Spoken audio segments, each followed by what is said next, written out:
Start. Okay. Hi, everyone. Vanakkam and Nandri. Thank you all so much for being here and happy International Women's Day. My name is Kanmani Duraikkannan. I'm a senior at Georgetown University in Washington, D.C. I study politics, and my personal focus is actually on gender-based development. And a lot of my expertise looks at how policy can meaningfully advance women's lives. So I'm so excited to be here. And I'm so honored to be moderating today's event for Puratchikkavignar Bharathidasan Tamil Mandram, which is titled Tamil Woman Shining in Exceptional Fields.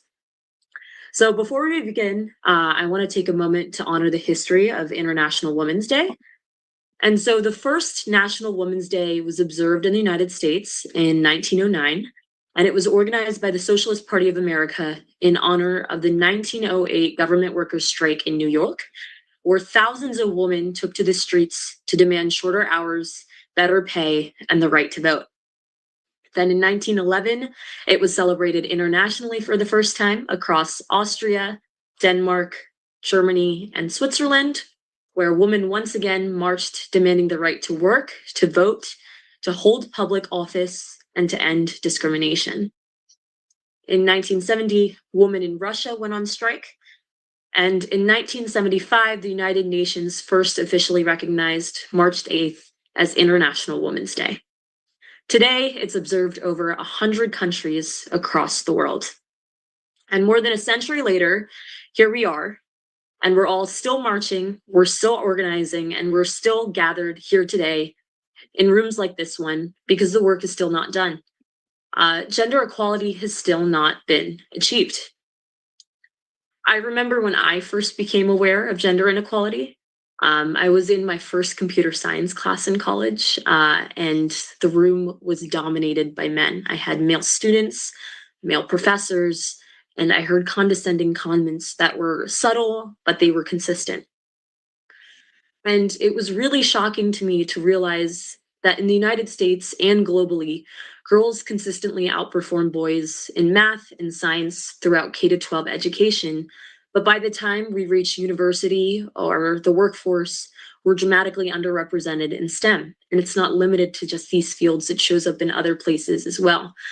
So after researching, I came to understand that this isn't about ability, it's about gender-based stereotypes and occupational segregation. Occupational segregation means that certain fields such as tech, engineering, finance, they get socially coded as male, while others get coded as female. And so, young women get nudged away from certain paths because they see all these signals and, all these indicators in their lives, the way people talk, the media, and things of the sort, and they feel like certain fields aren't for them. So today we're here as a Tamil community, and we have a very rich social fabric. But like all societies, Tamil culture, it holds a lot of tensions. There's aspects of our society, and there's tons of expectations in regards to marriage, domesticity, and women's roles that can constrain women in our families and in our communities. But, we have tons of intellectual and social history that we can look back upon and that give us the tools for change. I knew I grew up constantly hearing from my dad about Periyar, and his social reforms and his advocacy for women's rights in India, and how that crosses with also his activism for against caste. And he championed self-respect, education, and things of the sort. And his self-respect movement was decades ahead of its time.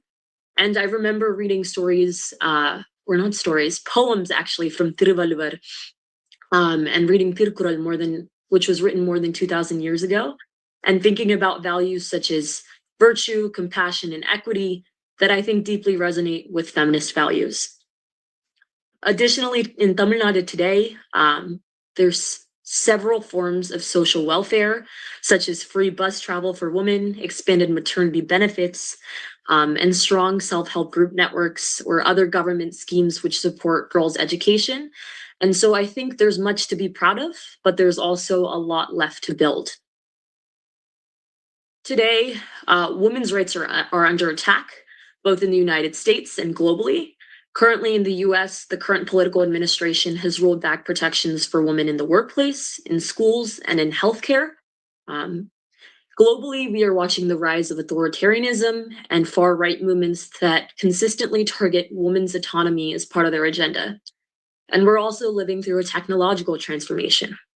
I'm sure you guys have heard about AI everywhere, but artificial intelligence is also reshaping labor markets in ways that disproportionately affect women.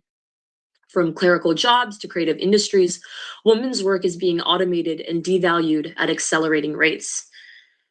But I'm so glad to have an amazing lineup of speakers today to remind us of the importance of championing women, our communities, and spurring change on a large scale, but also on the local level. Because change starts with us, and it starts here in community, and the stories we tell each other, and who we lift up as models and leaders. So with that, today we are fortunate to have three extraordinary women who embody all that I've talked about above, and that's Dr. Nimmi Gowrinathan, Jeeva Muhil, and Dr. Kalai Mathee. And so there's going to be time for questions after all three speakers finish, but for now they will speak one by one without interruption.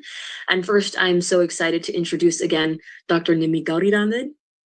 She's the publisher of Adi magazine, and she's also an activist, writer, scholar, and founder of the Politics of Sexual Violence initiative, where she directs Beyond Identity, a gendered platform for scholar activists at the City College of New York. And she's the creator of the Female Fighter series at Guernica magazine. She's described by Valeria Luiselli, I hope I'm saying that right, as proof of a political imagination like no other. Her first book, Radicalizing Her, examines the complex politics of the female fighter. Her forthcoming book, Occupation and the Body, reads injury from the intimate terrain of the body to locate deeper impulses towards liberation. She has been an analyst and policy consultant on women's political voice for the International Crisis Group, the Center for Humanitarian Dialogue, UN Women, and the Asian Development Bank. She's a senior scholar at the Center for Political Conflict, Gender, and People's Rights at the University of California, Berkeley. She also provides expert analysis for CNN, MSNBC, Al Jazeera, and the BBC, and her political essays have appeared in Harper's Magazine, Freeman's Journal, McSweeney's Quarterly, Guernica Magazine, and Foreign Affairs, among others. Thank you so much for being here, and we're so excited to hear from you. Thank you for having me. It's always really nice to speak to Tamil people because you have so many things you don't have to start with. No? You can start from a different place of engagement. I was listening to the bio and thinking how I turned against so many of those institutions through the process of my political work over the past 20 years. But I think that's part of what I want to talk about today, like the spaces that we can engage on gender and the ways in which certain spaces use gender in the policy world, the NGO world, to further their own agendas. Because this is a Tamil audience, I want to talk a little bit, especially to the younger folks, about the kind of moment that this consciousness begins, right? I think that it's not always what we think it's going to be. I don't think it has to be an extreme moment where these politics begin. For me, I always think about the Tamil home. You know? So I'm Alam Tamil. My parents are from Jaffna. And so we are part of the Olam Tamil community in Southern California. And I can remember in the Olam Tamil home, you know, our homes together with the aunties, that we had these birthday parties, right? And that was always a big tradition in Olam, that we would have parties even during the war, because the birthday was something you could celebrate, right? And you remember sort of the uncles in one area, the aunties in the other, and the children are running between the two. And, you know, from a child's perspective, you know, you couldn't quite see those things, right? When you're at that level, you can't quite see what this difference is or why it's like that, right? So I would hide in the closet with my cousin, and we would try and scare my sister and my older cousin. But you don't realize at that age that, you know, even then I was sitting above a basement that was holding these boxes that had our Tamil history in it. You know? I remember our big concern really being who was going to pass a love letter to another Tamil teenager, whose plate was empty enough to put on top of the pile in case the aunties inspected your plate on the way to the trash can. But I think now I understand, you know, the past 20 years I've spent working with Tamil women who participated in the resistance struggle, also with female fighters around the world. And I know that this recreation of Tamil life for us in California was a form of resistance, right? That it was a kind of collective act, a community sacrifice for us as Tamil children to exist freely, right? It was also, as Kanmani points to, a kind of reenactment of cultural conformity in America, right? Young women were meant to be dedicated to education, matched in marriage, sacrificed in motherhood. And for me, there's an essay actually that I wrote recently. It's called The Object of Discipline, but it's about the 20 years I spent in Bharathidasan, and then suddenly when I got divorced, moving away from it altogether and never going to see a dance performance or a singing performance or anything, because for me the culture had been what held me captive in a difficult marriage. You know? So it was about my return to dance and how I returned to culture. But I was with recently the founder of the Tamil Nation in London last year. He was a huge figure in the literary world. And he said, you know, Tangaji, how did you become Nim? And I said, I was very young when I met the Tamil female fighters in Alam. Right, I was 19 years old when I met them in Batticaloa, and this was early in the struggle when they had just joined the struggle. And for myself and for Tamil imaginaries everywhere, I'm very close to the Indian Tamil writer and thinker Meena Kandasamy, and we talk a lot about how back then we didn't know each other, but this figure, the disciplined figure of the female fighter, held these new possibilities of power, right? She was tired of captivity to protect her identity. She traded the folded saris for loose fatigues. She didn't absorb blows. She shot soldiers. No, even motherhood in that space was a commitment to reproduce the resistance. So for me, it's been 20 years, but I'm still learning from the fighter, from the Alam Tamil fighter. My PhD at UCLA was about why women rebel. And I wrote a book called Radicalizing Her. And this was important to me, especially writing in the United States. The goal of bringing women into the analysis was not for inclusion, right? It was just for education, to reveal the limits of our imagination on the political possibilities of women's resistance. It wasn't saying, oh, look at these Tamil women, you've only looked at men and not women. It was saying, if you look at these women deep enough, if you listen to them, they're teaching us something about politics we didn't know before. Right? And that's very different than the goal of inclusion. And then about 5 years ago, Dr. Angana Chatterjee, who was one of the women who uncovered the mass graves in Kashmir, she asked me to help develop an archive on the legacies of violence in South Asia at Stanford University. And for me, at that moment, the generation who defined the liberation struggle were beginning to die, right? And the retributive justice of the state, they were constantly destroying this kind of material proof of violence and violence against women in particular. So it felt like everything was at risk. It felt like it was urgent. You know, we even had one case where there was an uncle in upstate New York and he had all of the archives in his basement. And that week we were going to see him, and the weekend before there was a hurricane in New York and his basement flooded. You know, and so we lost everything like in one day. And, you know, it makes me think of, particularly for the college students out there who know Edward Said, you know, the way he used to say, part of the main plan of imperialism is that we will give you your history. We will write it for you. We will reorder the past. What's more truly frightening is the defacement, the mutilization, and ultimately the eradication of history, right? So for the Palestinians and the Alam Tamils, this was a fear for us, right? That this history would be lost. So I became a kind of accidental archivist, right? And part of the reason I want to talk about the archive is especially the younger generation should know that we are weighted in a very heavy history of women's resistance, right? And that we have to move from that place. And so there was one evening in New York where there was two uncles who transferred all these boxes from a basement in New Jersey to my apartment. And we went out for Thai food because Tamils love Thai food. And in these boxes, you know, it was a really powerful moment for me. I had just gotten divorced. I was raising my son by myself. He was 4. We had this tiny apartment. And these boxes almost overwhelmed this tiny space, right? But when I went into them, you know, obviously at a moment which I was struggling with the divorce, in between these VHS videos are these bent photos of Tamil women in bell bottoms in the 70s protesting outside the White House. In between some of the speeches of the leaders is the stenciled artwork of the female fighter. There's these tissue paper thin, like political pamphlets calling for revolution that used to pass around the Northeast. And so, I mean, in many ways, I think at that time, these boxes saved me, you know, like, and I also felt a burden, right? Because when you have these materials, they're both meaningful, and without a concerted effort, they're meaningless, right? They could just sit there. And I'm drawn to sort of the markings of and about Tamil women, right? There was a thicker booklet that was emblazoned with the kind of insignia of the tigers that came from their publication, and it's a collection of speeches by the leader. And on International Women's Day in 1992, he cites the dual struggle for Tamil women against Tamil patriarchy and the racist state. Right? He said the practice of the dowry was to be banished, domestic violence was to be punished, sexual violence of any kind would be met with a death sentence. Now, I don't think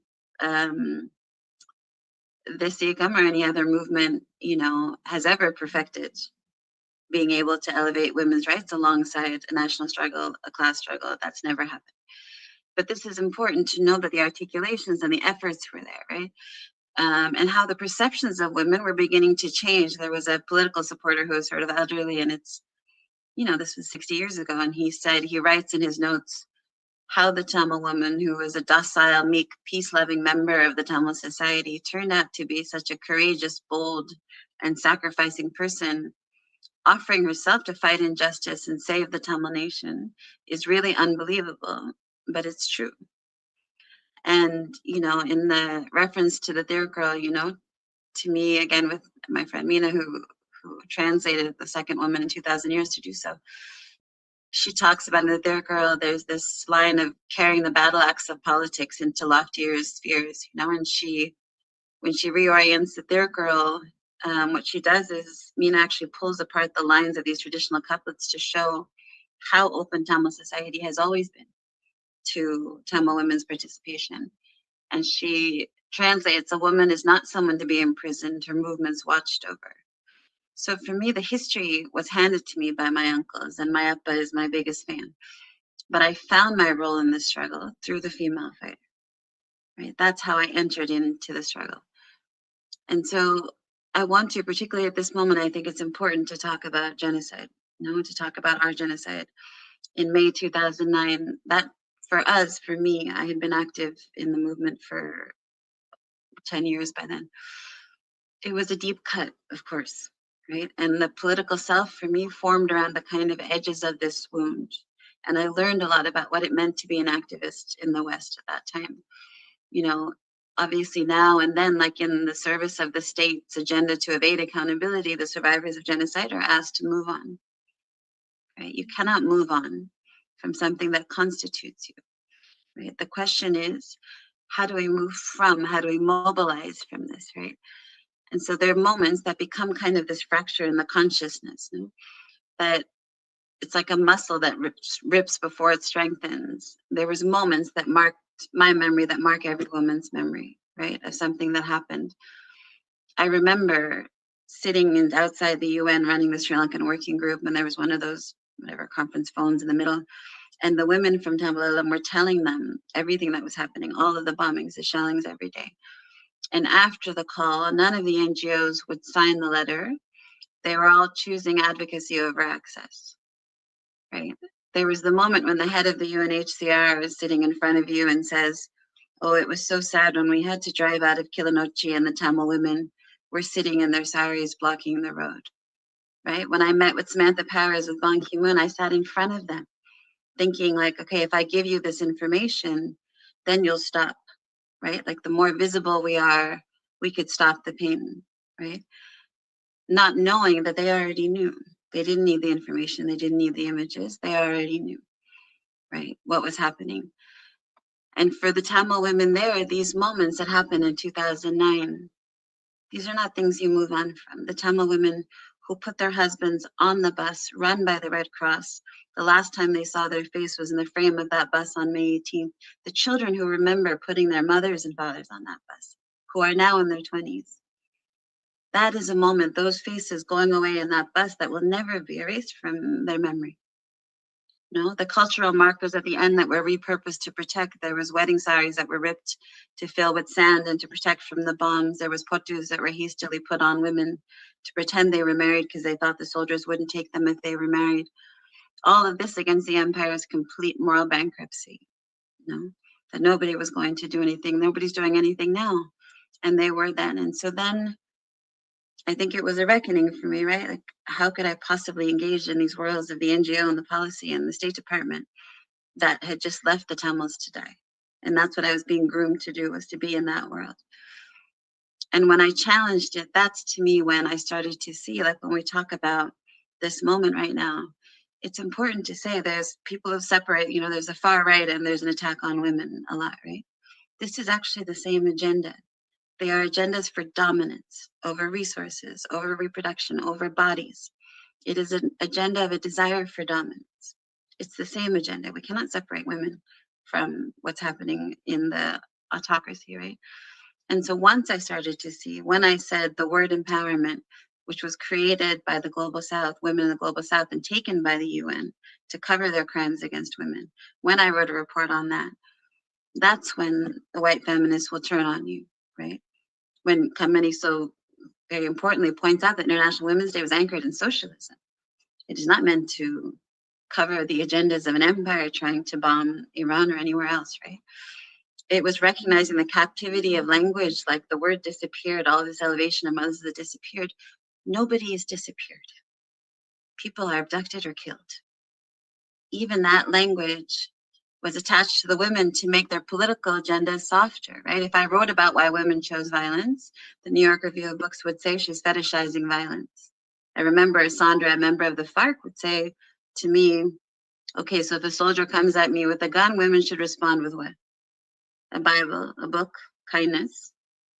You know, so this was all how I started to learn the restrictions and how we talk about women here and how they need to see women and are calculatedly constructing women so that they can follow the agendas of the empire. So I think the work now is a new battlefield that builds on what we inherited, and we inherited a lot, particularly in the Alam Tamil struggle. We inherited a lot. The question is, how do we reclaim memory? How do we reclaim space, which may only be imaginative space right now? It may be art and writing, and that's the terrain that we're working with, right? But that's going to settle back into land eventually. We're going to come back to the homeland with that. I remember on May 18th, which was the genocide remembrance, there was a story, an activist, Anishani, told me that there was this woman who was Tamil woman who was ladling out the kanji, the boiled rice that they used to eat at the end of the war to everybody. And there was an intelligence officer who was standing around. It's their territory, it's military occupation. This kind of intimate moment for him to intimidate her. And she demands that he goes to the closest shop to get incense and a matchbox. And he's kind of confused and maybe returning to childlike cultural obedience. He obliges. And when he returns, she takes the materials and lights the lamp for those martyred by his army for the cause right in front of him. And he reminds her that he's a government agent. She says, I don't care who you are. If you're standing around, you make yourself useful. And for me, it was just this beautiful moment of thinking, yes, her land was taken, but for now, she commands this tiny territory, right? And I think that's part of the work right now, is to look for those smaller territories and places that we didn't see, that women are actually taking control. And so now my recent book is on occupation in the body, because I've sort of started to think about how politics happens in the body. And in Northern, you know, if you read from the body, state violence is always gendered, and gendered-based violence is always political, right? And to center injure from the intimate terrain of the body locates these deeper impulses towards liberation. What I mean by that is, if I'm in Northern Sri Lanka, as I was last year, and there's soldiers, a kid is fishing somewhere, there's no fish anywhere, but he's fishing, and an army truck with soldiers is crossing, and they're shouting lewd gestures at me, you know, in the occupier's language, your shoulders are going to go like this, right? You're going to go concave and try and flatten into safety, right? I remember going through the local papers, thinning archives earlier that year, and reading about these Tamil women and these Tamil girls who would fold their limbs into these sand bunkers, right? So all of us are collapsing into some kind of safety. You're collapsing the body, right? The space demand compression and the body complies. This should not be a child's pose inside of a bunker, right? If I ask a former fighter about self-determination, she clutches here and says, this is everything to me.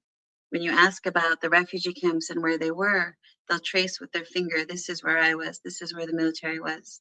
And the sand will collapse in between the two, showing how vulnerable they were. in that moment, right? But the body is telling the story of what happened, what politics is, and they're moving from the body. So I think I'll just close by saying, like, you know, there is in our community, and I think in Indian Tamils as well, a question about what it is to be Tamil. No? And I want to say to young folks, like, it's not how well you speak the language, how many times you've been there, who you married, if you married. Tamil is in the too long conversation in your house about the kind of shrimp that's best for curry.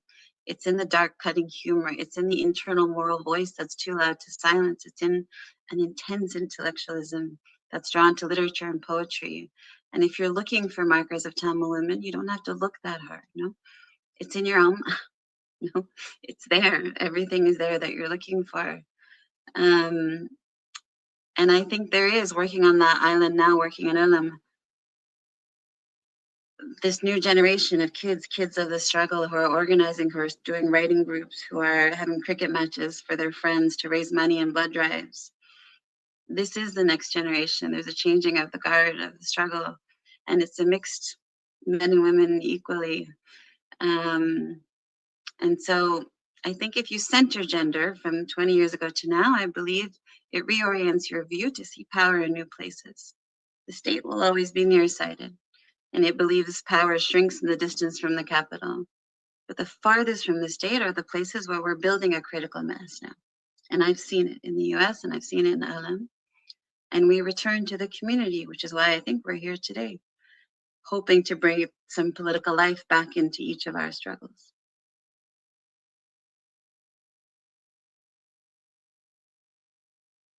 Thank you so much, Dr. Gowrinathan, for your words. I really, really appreciated what you said about what it means to be Tamil. And I think it brings forward questions for me that I've experienced even in like my very young fledgling career about what it means to be Tamil, what it means to be an activist, and what it means to do people-centered work. I study, like my major is called government, but you know, learning more and more about the government and the US government and going to the UN for the first time. I remember going with the United States Tamil Action Group and hearing US diplomats describe the Liberation Tamil Tigers, Elam, as terrorists and being shocked and seeing the way resistance is described in different ways. So thank you for your 20 years working on the resistance struggle and for spreading knowledge about Tamil women and their resistance. It's much appreciated. And yes, thank you again. If anyone has any questions for Dr. Gowrinathan, again, the question and answer section will be at the end of this event. But our next speaker right now is Jeeva Muhil, and I'm very excited to hear her speak. Because I think in Tamil culture and in South Asian culture broadly, we talk a lot about community, but I think it's very important to reflect on what that means in the context of labor and organizing spaces, and how it comes down to solidarity. So Jeeva Muhil is a labor organizer. She previously worked as a researcher for the Service Employees International Union, which is one of the largest and most powerful workers' unions in the country, and it represents thousands of building service workers. She's also a former shop steward at United Pier 274, and Muhil originally became involved in the global solidarity movement through her work with the Asian Pacific American Labor Alliance, and we're so excited to hear you speak. Thank you. Yeah, hello everybody. I'm incredibly honored to be a part of this. I think there are so many different things that come up when we talk about Tamil women and organizing, and I think the people that I learned how to fight from were often Tamil women and like our diaspora community here. I guess to give folks a little bit of background, so I got started with the like union and labor movement in college while I was working in the dining halls, and I knew both union workers who were working in the dining halls and also temp workers, right, who were coming in and being paid about, I think, $7.84 or something in an hour back in that time, and working 5-hour shifts. and I could see the really stark difference in how those folks were treated and the voice they had at work, right? And also who the temp workers were, who was considered disposable, right? Was mostly women, was mostly immigrants, was mostly Black folks, right? And then when I graduated and started working in the Philadelphia airport, I was a bartender. I was lucky to be in a union shop, a restaurant that had a union contract, and where there had been folks who had fought for the members and my coworkers to have union representation.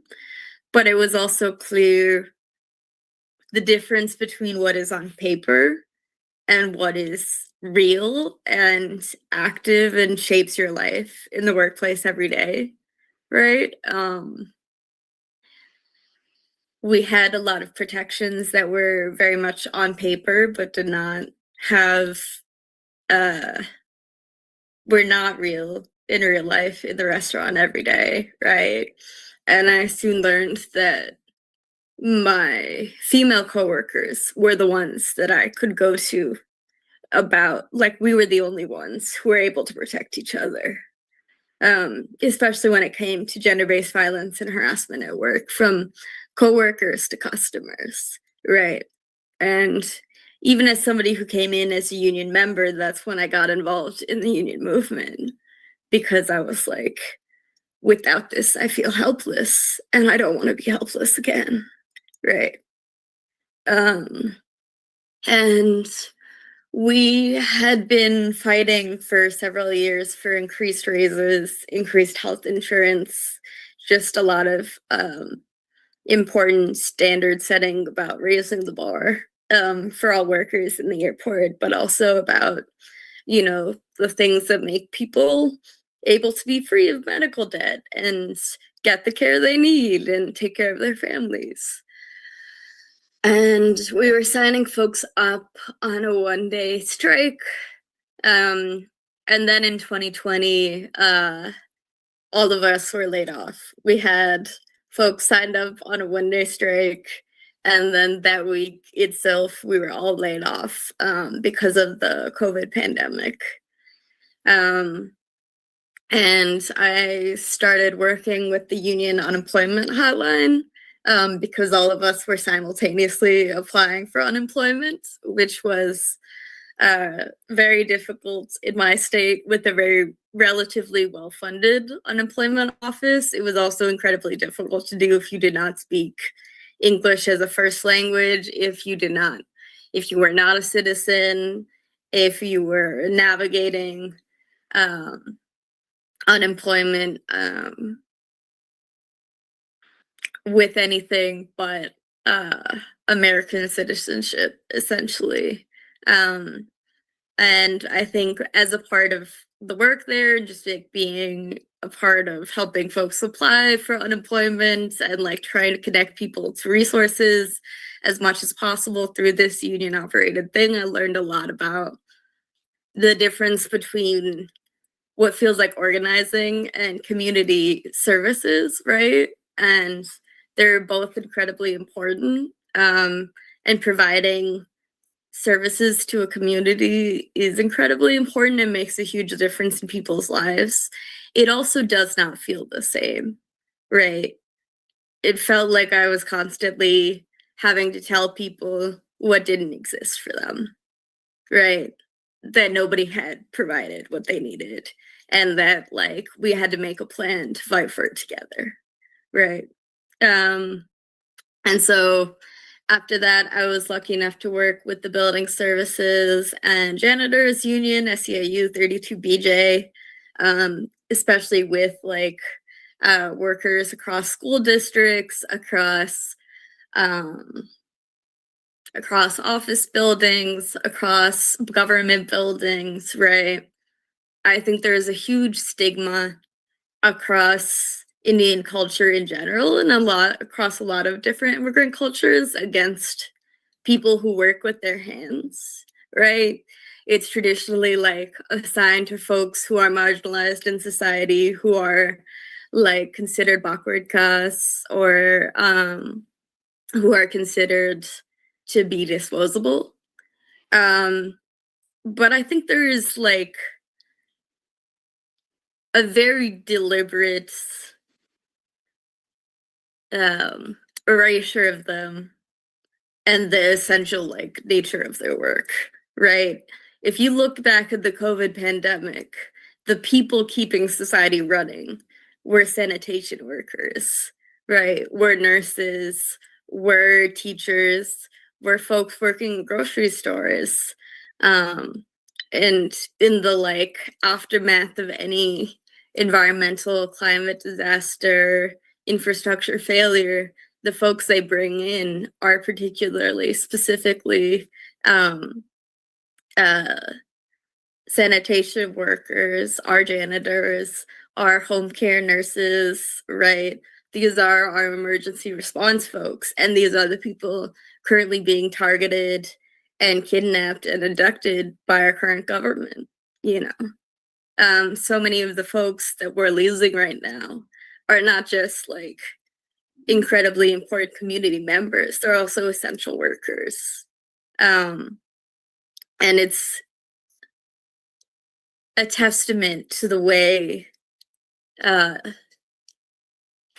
government and like power are able to reshape narratives to portray these workers as the people living off of or parasiting on our economy and our community, right? Even as known sexual predators, as war profiteers, as white collar criminals, as polluters escape accountability. I got involved with the Global Solidarity Movement through the Asia Pacific American Labor Alliance and was like lucky enough to meet union leaders from all over Asia and to work with organizations who were fighting against American corporate extraction and American foreign policy across the world, right? As Dr. Gowrinathan, I hope I'm saying that right, I'm so sorry, mentioned, right, this is a moment where we have to talk about genocide, and not just the genocide that our people have experienced, but also the genocide that's happening right now.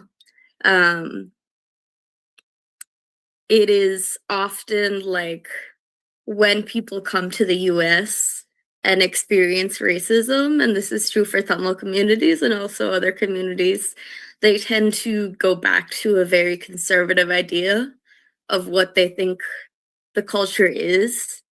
And there's a huge resilience, right, in the communities that our people build, in the structures we build to support each other, take care of each other.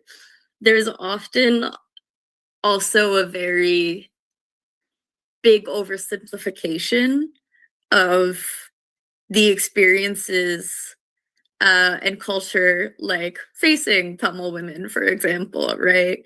Very few of us learn about how, you know, Tamil sanitation workers, who are mostly women, are like fighting on strike, or the movement of like, you know, South Indian women running their own co-ops, the different struggles of women who were part of the armed resistance in Sri Lanka. I really could go on, and I'm sure there are more and more examples that I don't know, right?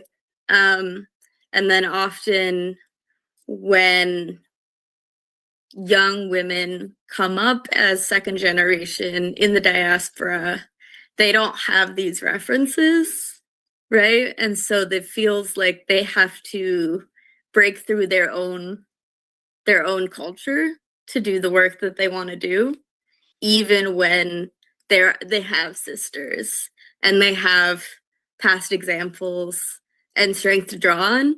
But I think there's a real alienation there. And I think that global solidarity, is a way to have working class communities fight for each other together without having to go through the medium of governments and NGOs and international institutions that will frequently sell out one or both of our communities for their own interests and to preserve their own structure and their own access to the people in power. I think the labor movement is the strongest example of it. I think there are 1,000 different things I could say about the flaws of the labor movement and the US labor movement in particular, very specifically. I'm happy to talk about them. But I also think that this is where working people have historically fought together and won the strongest things. A lot of the social programs like SNAP, like unemployment, like women's support for single mothers, like contraceptive access, these are not just like programs that existed. These are programs that unions and specifically union women fought for, because these are all family issues. They're just things that only women care enough about to fight for. Daycare is a family issue, right? Contraceptive access is a family economic problem. Beyond the issues of bodily autonomy, which I think women and queer and non-binary folks have always led, right? To say this is something that we have a right to. We are not common property. And there is more to us than our ability to reproduce or not, and to enter heterosexual marriage or not, right? And when we erase like the history of the rebels and the current rebels in India, in Sri Lanka, and all the Tamil women and like non-binary folks fighting, we do a huge disservice to the progress that was already made, to like the depth of our movement and what we can learn, and to like, we narrow our own arguments, right? Like, I think in the US, we've allowed like the right to reproductive choices to become a conversation exclusively about abortion and about the existence of children or lack thereof, right? In a way that really narrows down the fact that women should have, and everybody should have, the right to their own body, to their own economic choices, to their own autonomy at a base level. That's just a core right that people have fought for in the past and that women fought for in the past. I was looking at the laundry worker strike in New York in like 1930s to 1940s. And one of the leaders from that strike, who was a Black woman, who was pushed out of her union for trying to fight, for trying to change it, and trying to address their internal sexism and their internal racism and their willingness to overlook those things from the boss. And she proposed like the right to abortion and to right to terminate an unwanted pregnancy as a civil right in 1957 as an official delegate, you know? I think we often, I wish I had known about her growing up, I think, or in like my early days of the union. I was like, wow, we've been letting them get away with so much stuff, because I was like, oh, this is new cultural, this is new for people, they're adjusting, etc. And I was like, no, people have been trying to do this for minimum 50 years. Definitely longer, but minimum 50 years. And actually, y'all have just been unable to grow. It's not that nobody tried. I don't know why we've been trying to meet you so much halfway, if you, over 50 years of this fight, have refused to grow from the leadership side, despite the fact that it is clear that purging your movements of communists, of feminists, of anybody on the leftist side will kill them. Like, people, in the 40s and the 50s at different points in time have tried to like kick out the people who will not be acceptable to power structures in order to maintain access. We saw that in the union movement in the US. They kicked out all of the communists, all of the queers, right? All of the unrespectable people. And it did not save them from outsourcing. It did not save them from the manufacturing automation. It did not make the union stronger, and they lost all of their momentum and the growth. And we need to realize that now. Project 2025, right, which is the blueprints of Trump's his second term in office. They are the people who wrote a plan to dismantle US movement organizations by starting with the Palestinian organizations, because they said, if the left won't bother to defend the pro-Palestinians, we can keep going, right? Until all anti-capitalist organizations can be like feasibly portrayed as enemies of the state, essentially. They're also the people who published The War on Family, who are trying to attack like no-fault divorce and contraceptive access and things that people have fought and died for years, right? And I don't think we can go back, and I don't think we can rely on any government to help us find the way there, right? In Tamil Nadu, after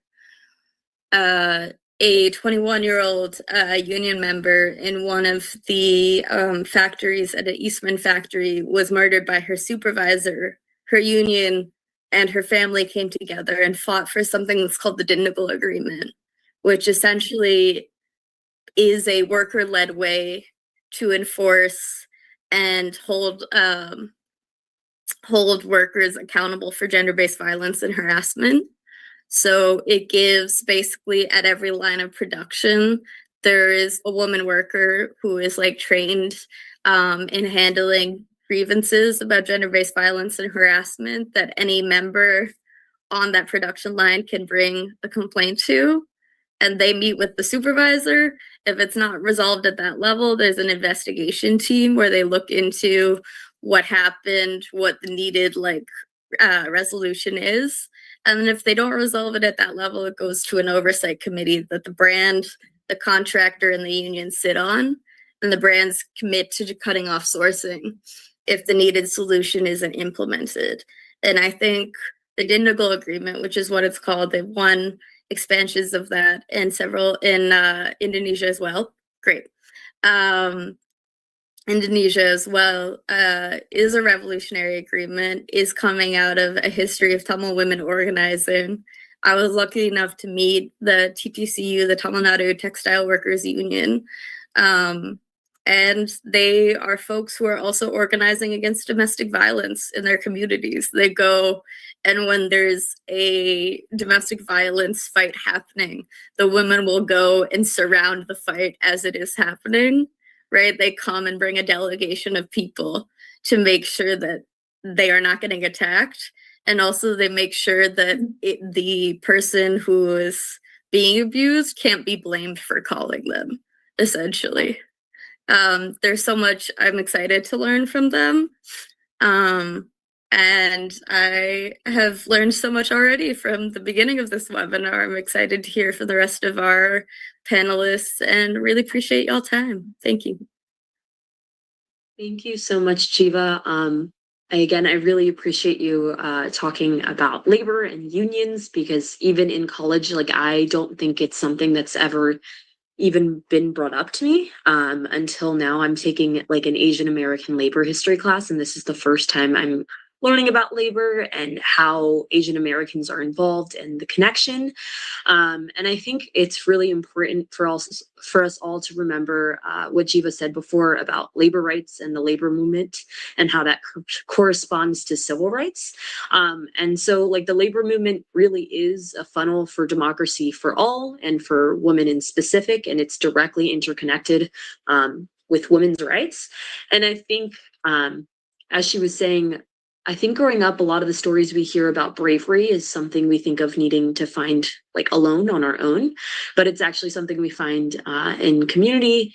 And it's important to remember to be inclusive in a time, again, where immigration is coming under attack, and also with things like Project 2025, and remember that division only fosters more division, and that your community doesn't have to be filled with so-called perfect people. So thank you again so much for all your words.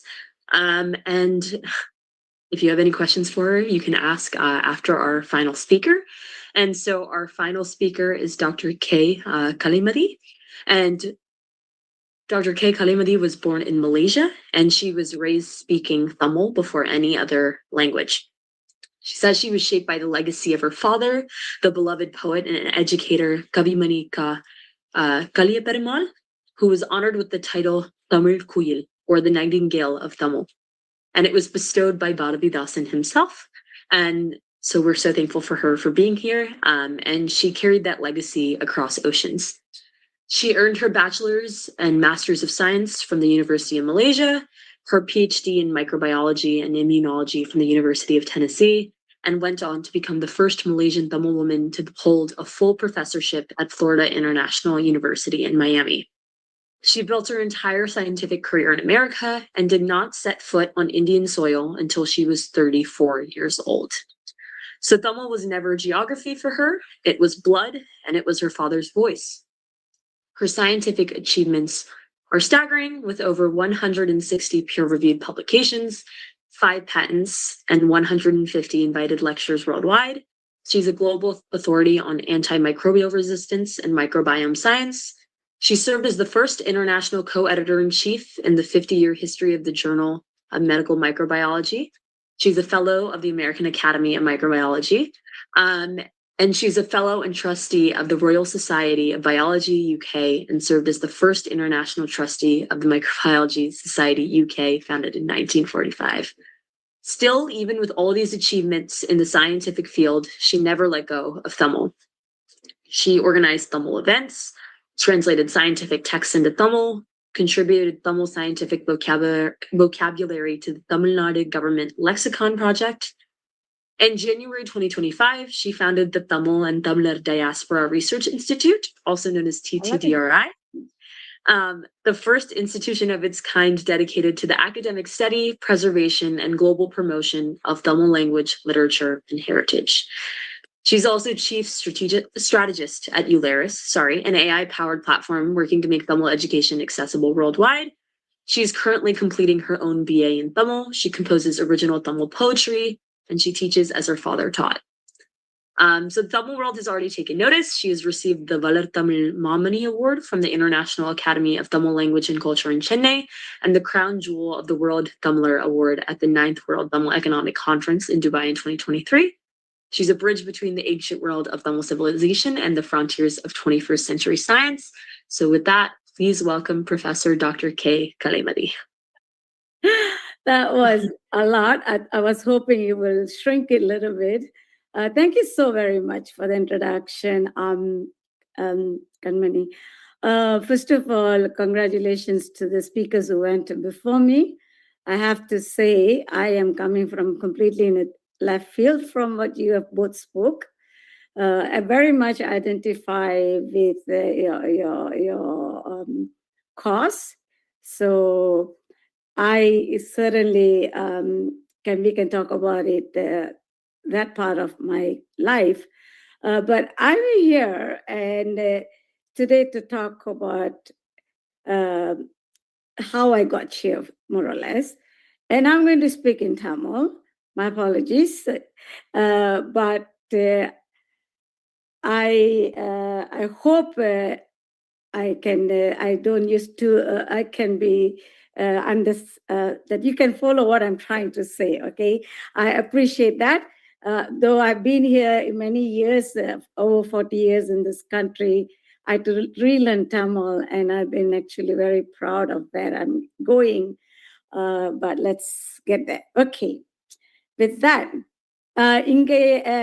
என்னை இங்க அறிமுகப்படுத்திய செல்வி கண்மணிக்கு நன்றி. என்னை இந்த மேடைக்கு அழைத்தமைக்கு தம்பி துரைக்கண்ணனுக்கு என் மனமார்ந்த நன்றி. இங்கு கூடியிருக்கும் அவையோர் அனைவருக்கும் நற்றமிழ் சுவை வணக்கம். இன்று நான் உங்களிடம் சொல்ல போவது ஒரு சான்றிதழின் கதையை சொல்ல போவதில்லை, ஒரு வாழ்க்கை வரலாறையும் சொல்ல போவதில்லை. இன்று நான் உங்களிடம் ஒரு கனவின் கதையை சொல்ல போகிறேன். 15 வயது மலேசிய தமிழ் பெண்ணின் கனவு. ஒரு தமிழ் பள்ளி ஆசிரியரின் மகள், தமிழ் பள்ளியில் படித்தவள், யாரும் மேல்நிலை பள்ளியை கூட முடிக்காத குடும்பத்தில் பிறந்தவள், அதுவும் தமிழ் பள்ளியில் படித்தால் முன்னேற முடியாது என்ற சமூக கருத்து சூழலில் வளர்ந்தவர். அந்த வயதில் நான் என்னுள் சொன்னேன்,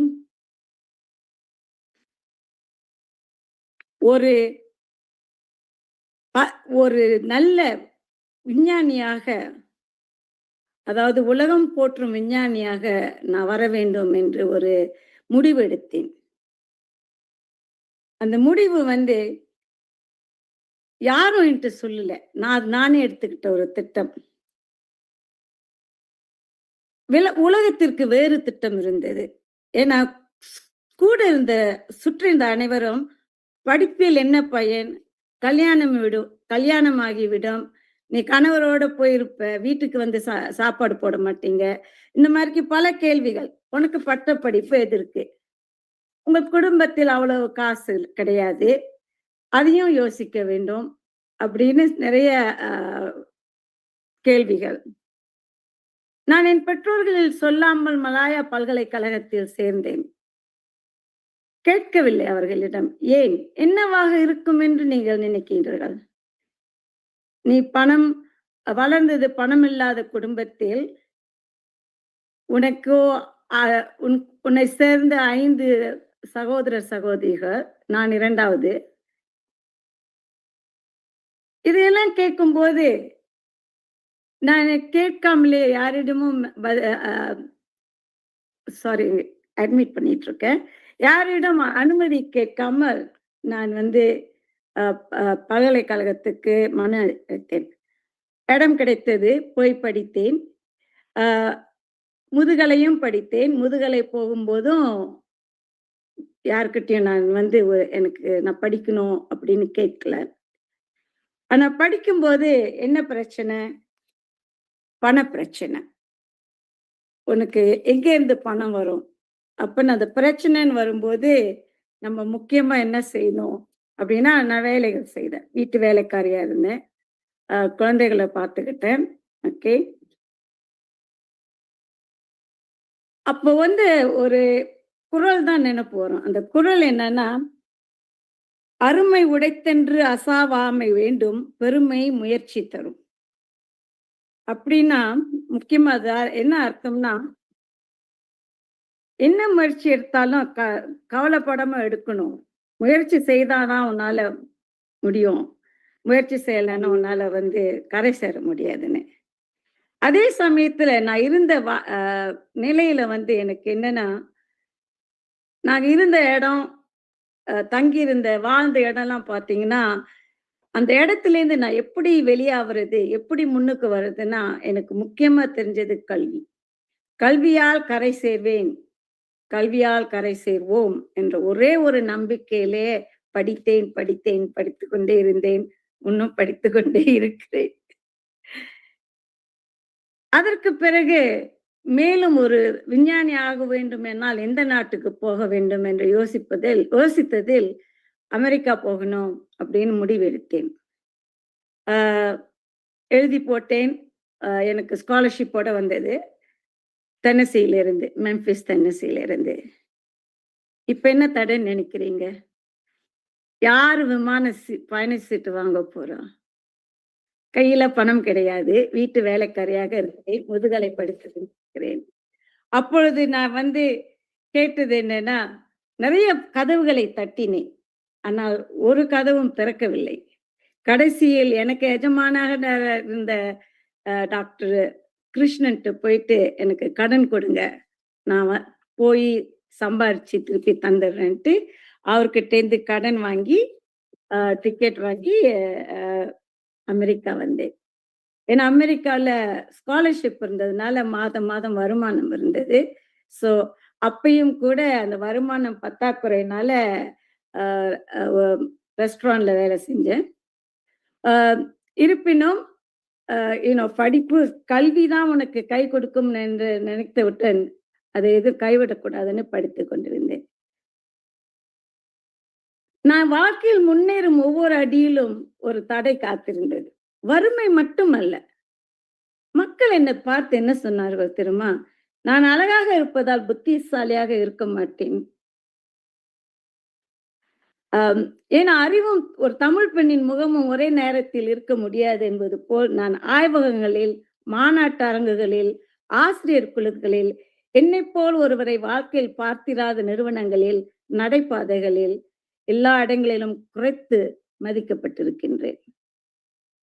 அங்கே தவறாக வந்து விட்டாலோ அப்படின்னு யோசிக்கிறவங்களாம் நிறைய பேர் இருந்தாங்க. சொற்களில் கேட்டிருக்கிறேன். அதைவிட அதிகமாக அமைதியில் உணர்ந்திருக்கிறேன்.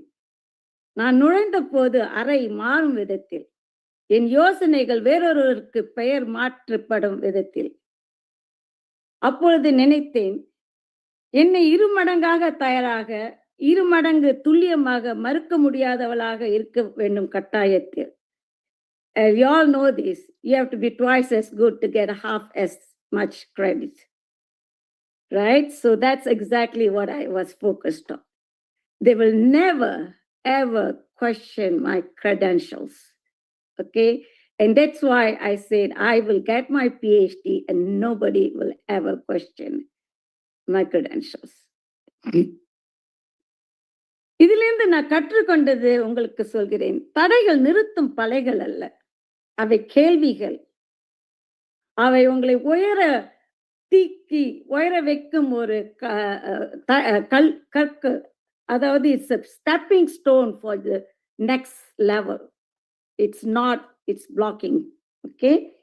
So ஒவ்வொரு முறையும் அதுக்கு தேர்ந்தெடுத்தது பதில் என்னன்னா, சூரியனை நோக்கி நிலாவை நோக்கி நடந்தால் நிலாவில் தரையிறங்கலாம். தேங்காய் மரத்தை நோக்கி நடந்தால் நீங்க எங்கே தரையிறங்கி வருகிறார்? You aim for the sun or aim for the moon, you may land on the moon. But if you aim for the moon, you may land on the coconut tree.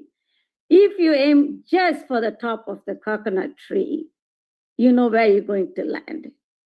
So aim higher whenever you can. நட்சத்திரங்களை நோக்கி பாருங்கள். Look at the stars. Even if it falls, even if you fall, you'll fall within the stars. Okay? So என்னை வரையறுப்பவர்களை நான் ஒருபோதும் அனுப்பதில்லை. Basically, I don't let people define who I am. Okay? இது என்னோட முக்கிய காரணி. நான் இல்லை என்ற பதிலை ஒருபோதும் ஏற்றுக்கொள்வதில்லை. காரணம், விளக்கப்படாத வரை பகுத்தறிவு இல்லாத இல்லை என்பது முடிவே இல்லை, இன்னும் திறக்காத கதவு மட்டுமே. என் பாலினத்தால் என்னை யாரும் வரையறுக்க அனுமதித்தில்லை. என் தோல் நிறத்தால் என்னை யாரும் குறைத்து மதிப்பிட அனுமதித்தில்லை. நான் நுழைந்த அறைகளில் தொடர்ந்து நிலைத்திருக்கிறேன், பேசினேன், என் இருப்பை நிரூபித்தேன். என்னை யாரும் வரையறுக்க முடியாது. என் பாலினத்தால் அல்ல, என் நிறத்தால் அல்ல, என் கடவுச்சீட்டால் அல்ல, என் உச்சரிப்பால் அல்ல. என்னிடம் முனைவர் பட்டம் உண்டு, பொது சுகாரத்தில் முதுகலை உண்டு, உலகின் மிக மதிப்புமிக்க 2 அறிவியல் கழகங்களின் உறுப்பினர் என்ற பெருமை உண்டு. இப்போது என் வாழ்க்கையின் இந்த கட்டத்தில் நான் தமிழில் இளங்கலை படித்து வருகிறேன். ஏனென்றால் தமிழ் மேல் என் ஆழமான கவனம் தேவை. என் தந்தை இந்த முழுக்காக தன் வாழ்க்கையை அர்ப்பணித்தார். நான் அதை கவனமாக கையாள வேண்டும். நம் நாகரீகத்தின் மிகப்பெரிய செல்வத்தை ஏந்தி செல்ல உரிமை பெற வேண்டும். அதை நான் உழைத்து சம்பாதிக்க வேண்டும். பெருமையாக சொல்கிறேன், எனது இளங்கலை தமிழ் பட்டத்தில் நான் நிறைவு பருவ தேர்வில் இருக்கிறேன். இன்னொரு சில மாதங்களில் அந்த பட்டத்தை 2 கைகளாலும் ஏந்திக் கொள்வேன்.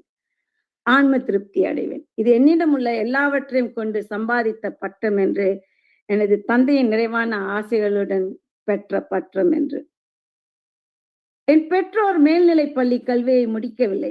நான் ஒரு பெரிய அமெரிக்க பல்கலைக்கழகத்தில் பேராசிரியரானேன். கண்மணி சொன்னது போல் 160க்கு மேலான கட்டுரைகள், காப்புரிமைகள் பல நாடுகளில் இருந்து ஆராய்ச்சி அழைப்புகள் ஆராய்ச்சியாளர்களுக்கு வழிகாட்டினேன். என்னிடம் துல்லியமான புள்ளி விவரம் இல்லை. ஆனால் ஒன்று சொல்கிறேன், நான் தேடினேன். அமெரிக்க ஆராய்ச்சி பல்கலைக்கழகத்தில் முழு பேராசிரியர் ஆன மற்றொரு மலேசிய தமிழ் பெண் என்னிடம் தெரியவில்லை. ஒருவர் கூட கிடையாது. ஒருவேளை எங்காவது இருக்கலாம், நான் இன்னும் கண்டுபிடிக்கவில்லை. ஆனால் அவர் இருந்தால் அவரை சந்திக்க விரும்புகிறேன். ஏனென்றால் நாங்கள் ஒருவரை ஒருவர் அறிந்திருக்க அவா கொள்கிறேன். இதை பெருமை மிகுதியில் சொல்லவில்லை. இப்போது இந்த அரங்கில் ஒரு இடத்தில் அமர்ந்திருக்கும் ஒரு பெண் இருக்கிறாள்.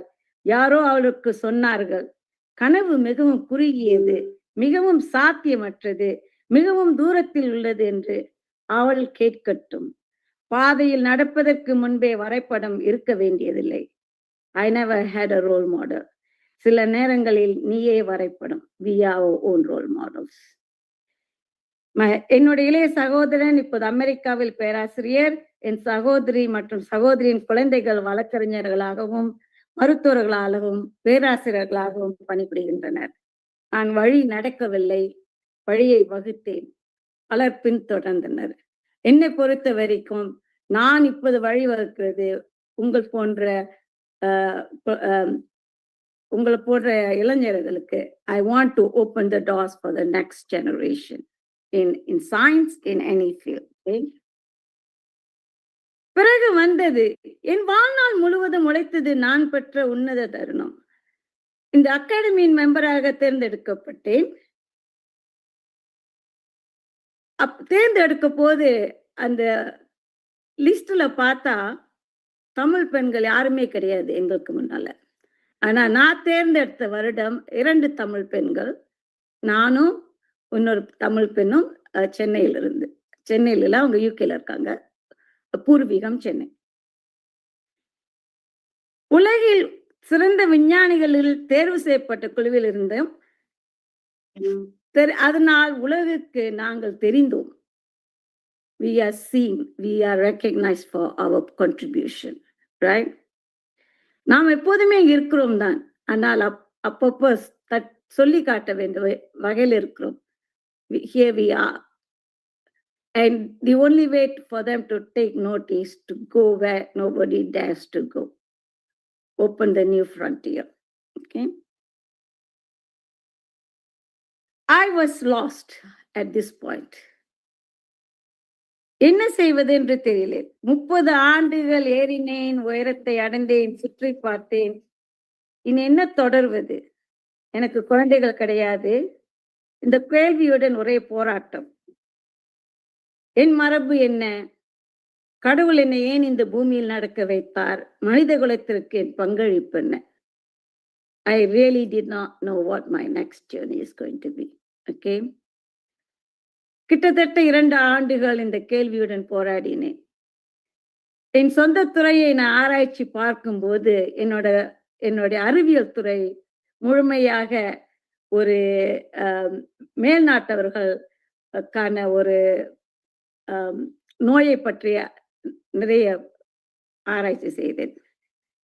சரி, உலக சுகாதாரத்துக்காக நான் ஆராய்ச்சி செய்யணும்னு நினைத்து சிலர் கேட்டாங்க, நீ ஒரு bench scientist, what do you know about public ஹெல்த்னு.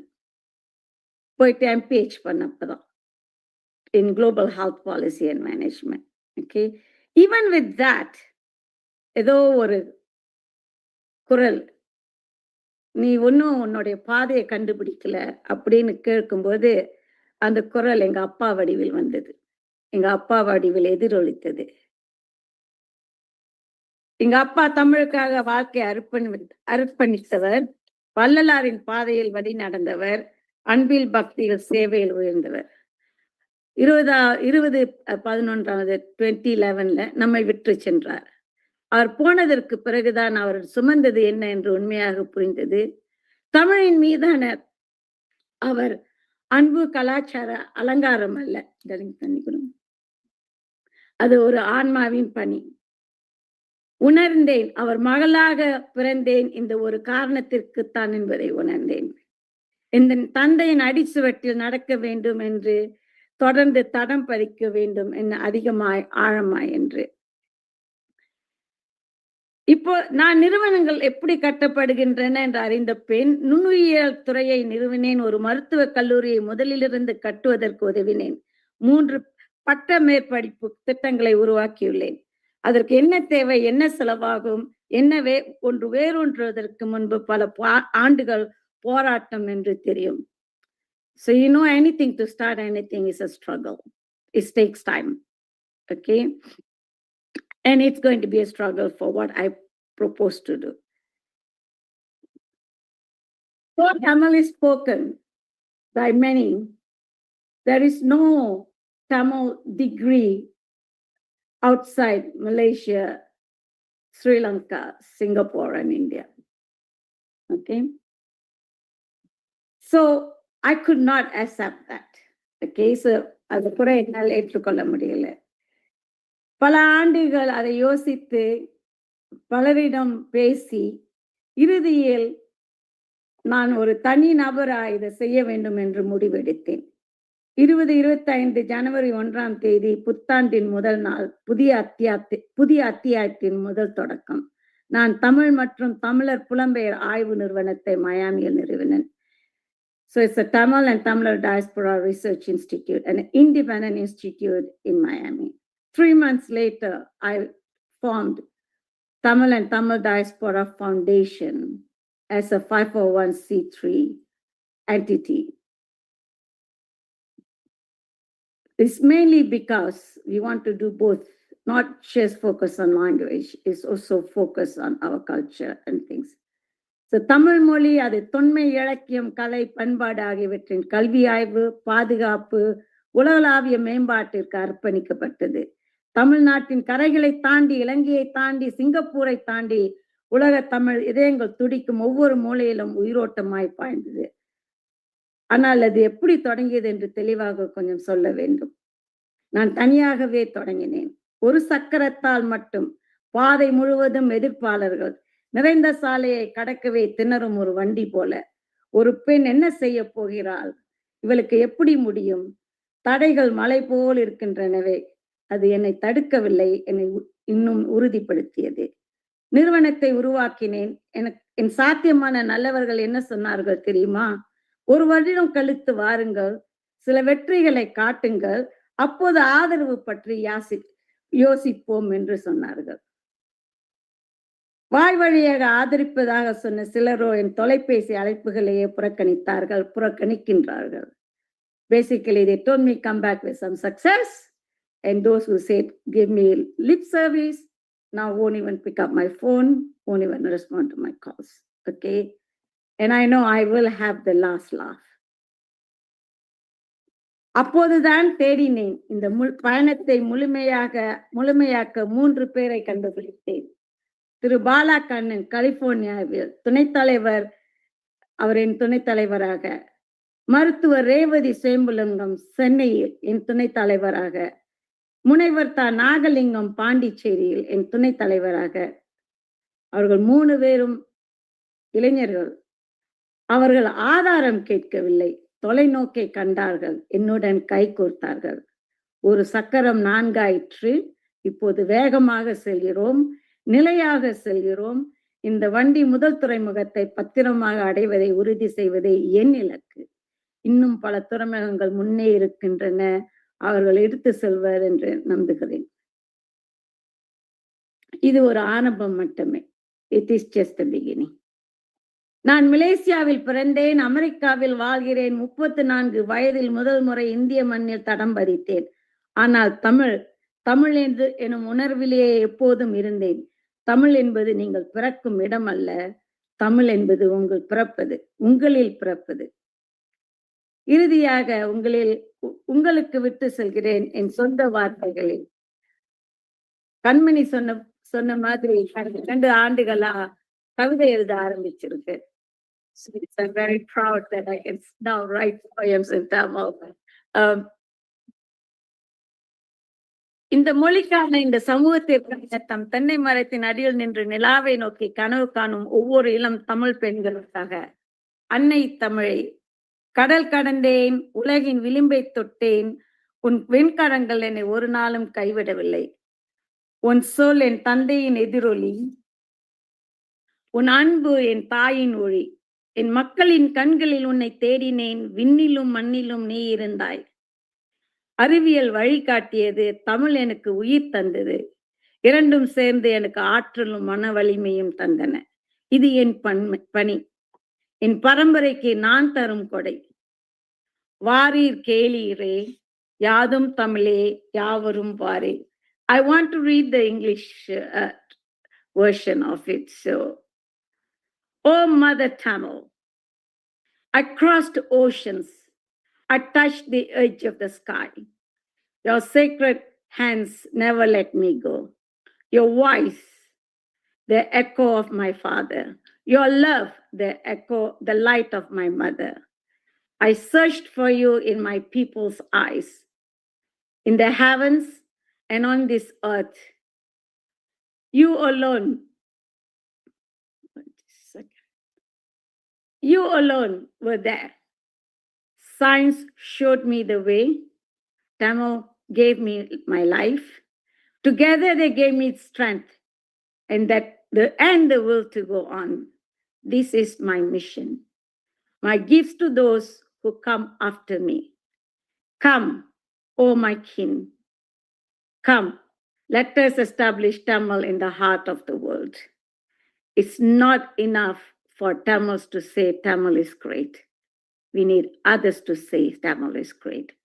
And our goal is the institute is to teach Tamil to both who know and love Tamil, who wants to learn Tamil and talk about Tamil in languages they understand, English and potentially other languages. Okay. With that, இன்பமே சூழ்க, எல்லோரும் வாழ்க. நன்றி. ரொம்ப நன்றி நீங்க சொன்னதுக்கு. Thank you. And நீங்க சொல்றதுக்கு மேல நானும் சொல்றேன், I think one of the biggest things that has like allowed me to be proud of Tamil and to say it in a way that other people understand is that Tamil is like the oldest living language in the world, and there's so much to be proud of with that, and I want it to exist forever. So I'm really thankful. And நீங்க எனது தமிழரா இருக்குதுன்னா என்னன்னு பத்தி சொன்னதுக்கு ரொம்ப ரொம்ப நன்றி. Doctor Nimmi Gowrinathan சொன்னதுக்கு அது பத்தி கொஞ்சம் பேசினாங்க. ஸோ நீங்க சொன்னது ரொம்ப அழகா இருந்தது. அண்ட் உங்க கவிதைக்கு நன்றி, உங்க கதைகளுக்கு நன்றி, உங்களோட கம்பீரம் அதை பத்திலாம் கேட்க வந்து ரொம்ப ரொம்ப இன்ஸ்பிரேஷனலா இருக்கு. ஸோ நன்றி. அண்ட் நீங்க சொன்ன அந்த ஒரு ஸ்பெசிபிக் கதை எனக்கு ரொம்ப நல்லா ஞாபகம் இருக்கு. நீங்க அழக பத்தி சொன்னீங்கல்ல, அழகு இல்லைன்னா என்னது புத்திசாலியா இருக்குது.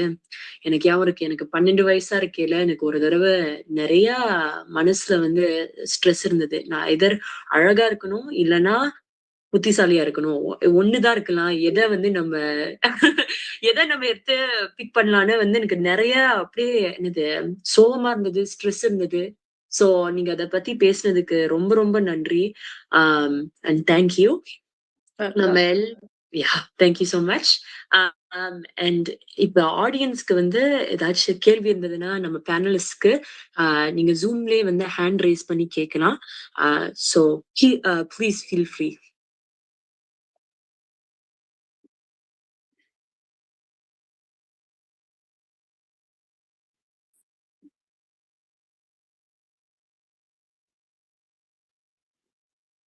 ஒரு நிமிஷம். Maybe check the chat. The chat. Okay. 1 second. Yeah. Thank you. And ஏதாச்சும் கேள்வி இருந்தா, so if anyone has any questions, they can put them in the chat or ask. And we'll give them a couple minutes to do that. Yes. And please feel free to ask. No shame. Okay. Appa or Duraikkannan, you're first. Okay, as people are thinking, I thought, okay, let me start with my comment or feedback. First of all, thanks everyone. Thanks to, first of all, let me start with the happy Women's Day. The Women's Day night was ended with wonderful panel discussion. I'm very grateful to you three all, and also my lovely daughter Kanmani. This is after a long time I'm getting heard talking, so I'm very pleased Kanmani moderate this one. Thanks a lot, Kanmani, and thanks everyone. The probably I would have told some of you the main reason why we did not generally. I mean, most of the time when you look at the Women's Day celebration, people call who are very successful in business or wealthy, right? And they feel we thought, okay, that's not a right thing to do it because that's what our parents are instill on us, right? Say that, okay, education, that is good, right? Education is the one going to bring us here. But at the same time, most of the time say that either you have to be a doctor or you have to be an engineer, childhood, right? If you try to choose, even we did not know what are the other fields available, if you try to choose something else, they say that, no, this is not going to help you for living, right?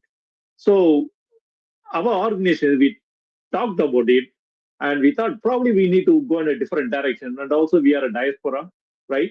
Here there are a lot of opportunities for our kids, next generation. So we have to, instead of just going with the professional areas like engineers, doctors, or lawyers, something, we need to find a people who got to do exceptional fields like sports, right? Journalism, politics, right?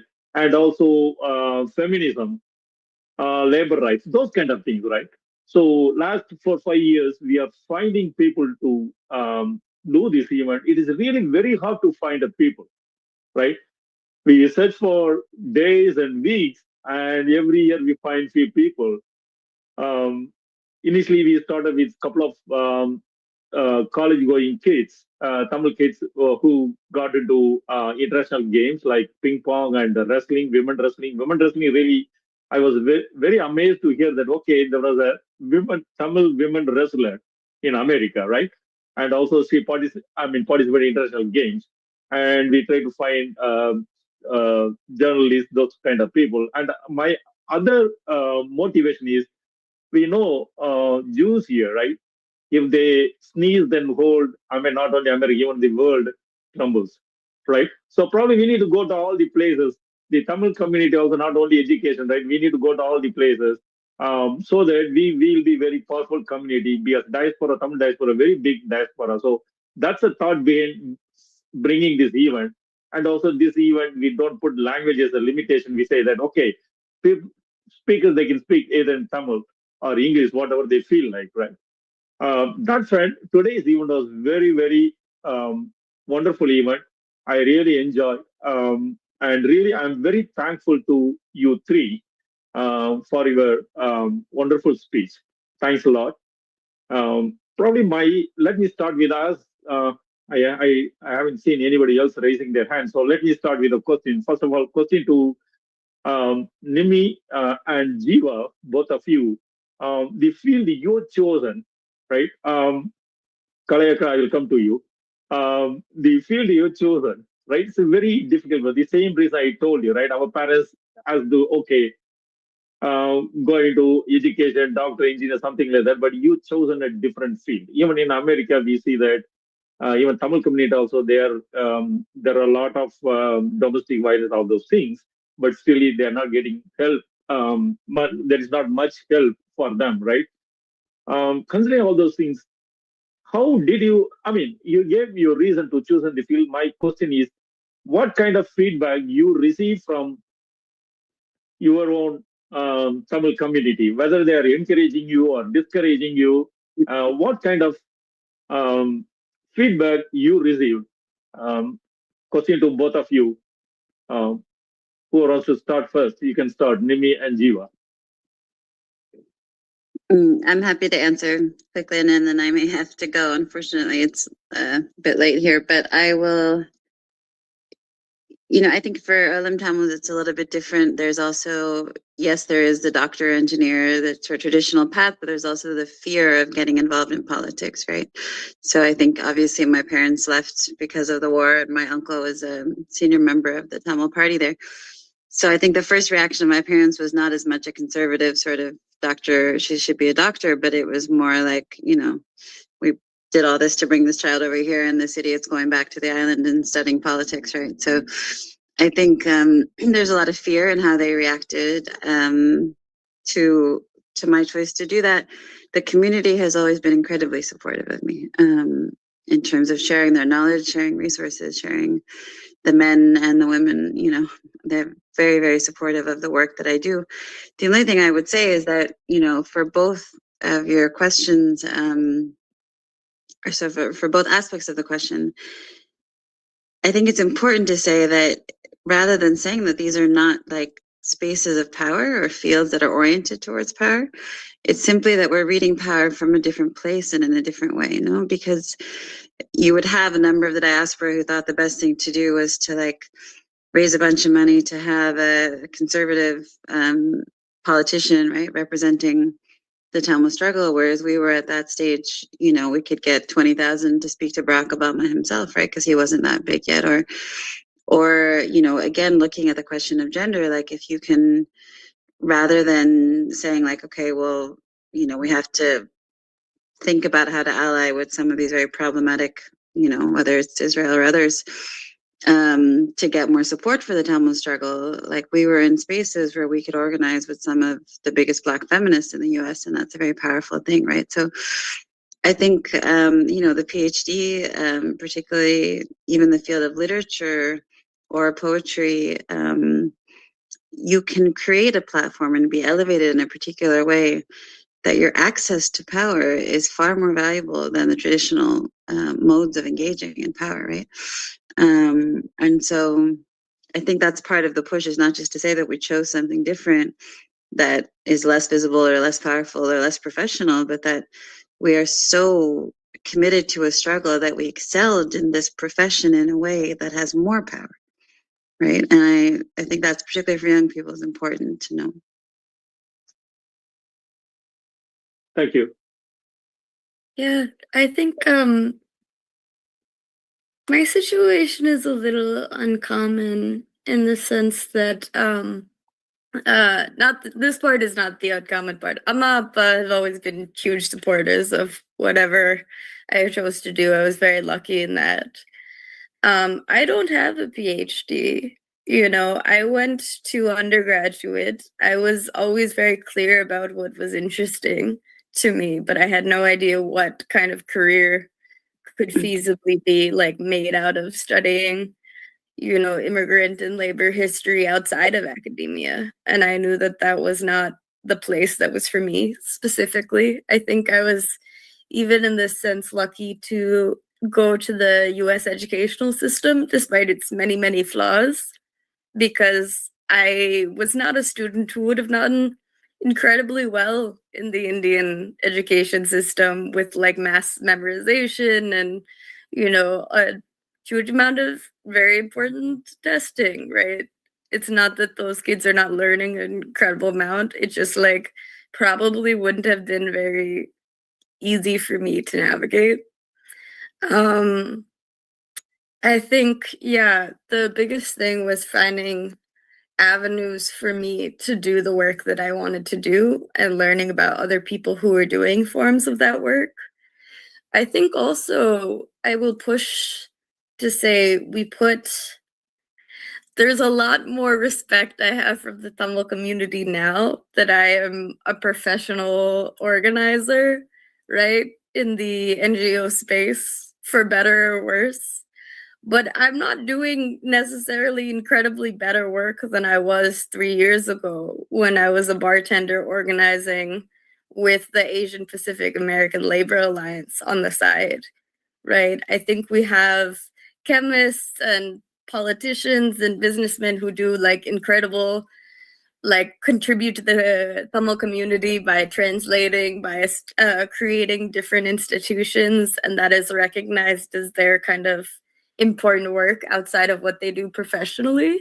But that's also true for organizing as well. And I know that that's already true for so many people in the community who are like huge leaders and huge parts of taking care of, you know, people struggling with domestic violence, with different issues, right? Outside of the work that they do. You may be working for the driver's license organization, right? But your true work may not be what you go to work to do every day. And I think that is a real thing that we should tell people and support. It's important to be financially stable. It's important to have healthcare, especially in this country. But you don't have to do, if you don't see a way for you to do the work that you want to do in a professional capacity, it's not always better being a staff member of the organization. It's just given more prestige. It doesn't mean that you'll be more financially stable or that you will necessarily do better work. So I just want to say there are many more jobs than I would have ever imagined existed when I was going to high school, college even. But also that you can do, I think it's incredibly important for everybody to have meaningful work that they do, but that doesn't have to be what you do for a living, right? And there are things that, for example, as a PhD student, I would have been much more vulnerable protesting against imperialism. Not that many of our students are not doing this, right? But there was a lot of vulnerability that I would have had being in a college, trying to do some of the political work I've done in the past, than I did having outside like private sector employment and being as part of a union shop and having a way for me to have my voice heard on the job.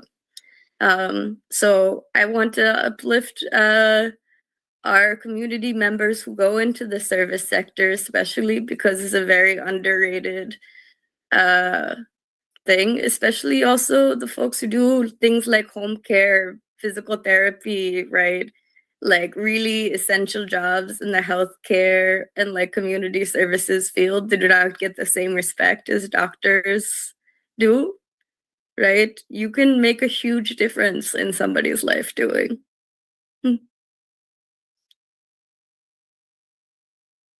Thank you. Thank you.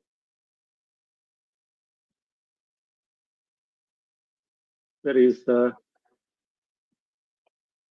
single tone. Yeah, you can unmute. Hello, everyone. Good evening. This is Sengutuvan. I'm part of Puratchikkavignar Mandram. Happy Women's Day, first of all, to all of you. And all three of you delivered very inspiring speeches. I really went through each and every aspects that you've been spoken today. And it's not only for the women, and it's for me also. I had a lot of takeaways from today's event, lot of inspiration from all of you. And thank you so much for participating today. And then and I'm sure whoever is going to watch this, the video on the YouTube or any social medias in future, those younger generation, definitely they have a lot of things to take it from this content. And that kind of event organized by the team. So definitely I appreciate all of you, and happy Women's Day again. அம்மா சகோதரி சொன்னாங்களே, அது தமிழ்ல பேசுனதுக்கு ரொம்ப ரொம்ப நன்றிங்கம்மா. ரொம்ப அருமையா இருந்தது. அந்த மலேசிய தமிழ் உடைய ஸ்லாங் எதுவும் வருமானு பார்த்தேன், ஆனா எதுவுமே வரல. சோ ரொம்ப அழகான உச்சரிப்பு, ரொம்ப அழகான பேசுனீங்கம்மா. அதுல வந்துட்டு என்னோட வழியை நானே வகுத்துக்குவேன், நடக்க ஆரம்பிக்கிறதுக்கு முன்னாடியே வரைபடம் தேவையில்லை. அதுல வந்துட்டு அது ரொம்ப இன்ஸ்பைரிங்கா இருந்துச்சுங்கம்மா. எனக்கு ஒன்னும் வழிகாட்டி நான் யாரு அதையும் இவங்க அவங்க எல்லாம் நான் சூஸ் பண்ணிக்கல. என் வழிய நானே வழிய வச்சுக்கணும்ட்டு கண்டுபிடிச்சு அதுல டிராவல் பண்ணீங்க பாருங்களேன். அந்த யங் ஏஜ்ல அப்படி ஒரு டிசிஷன் எடுத்து காலேஜ் போயிட்டு மாஸ்டர்ஸ் முடிச்சுட்டு இங்க வந்துட்டு எவ்வளவு வருட போராட்டங்கள் ஒவ்வொருத்தருமே. I mean, the other two of them, Nimmi and Jeeva, both of them, you guys went through a lot of rough roads to learn things like the legal system, the social services, the obstacles that you had in your life. So much. Really inspiring, all of you. And salute you guys. And Kanmani, Amma, Kanmani நீங்க எங்களுக்கு அவ்வளோ அருமையா இன்னைக்கு நிறைய ஆளுகை பண்ணீங்க. Excellent அரேஷன்ஸ், ரொம்ப அழகா கொண்டு போனீங்க. Appreciate you lot Kanmani, and good luck for you. Okay, And thank you again. And we'll meet sometime. Okay. Bye-bye. Thanks. Yeah. Thank you. Thank you so much. Does someone else have a question they want to bring up as well? Yeah. Go for it. Sumi. Let me just say one thing, yeah, not everyone has,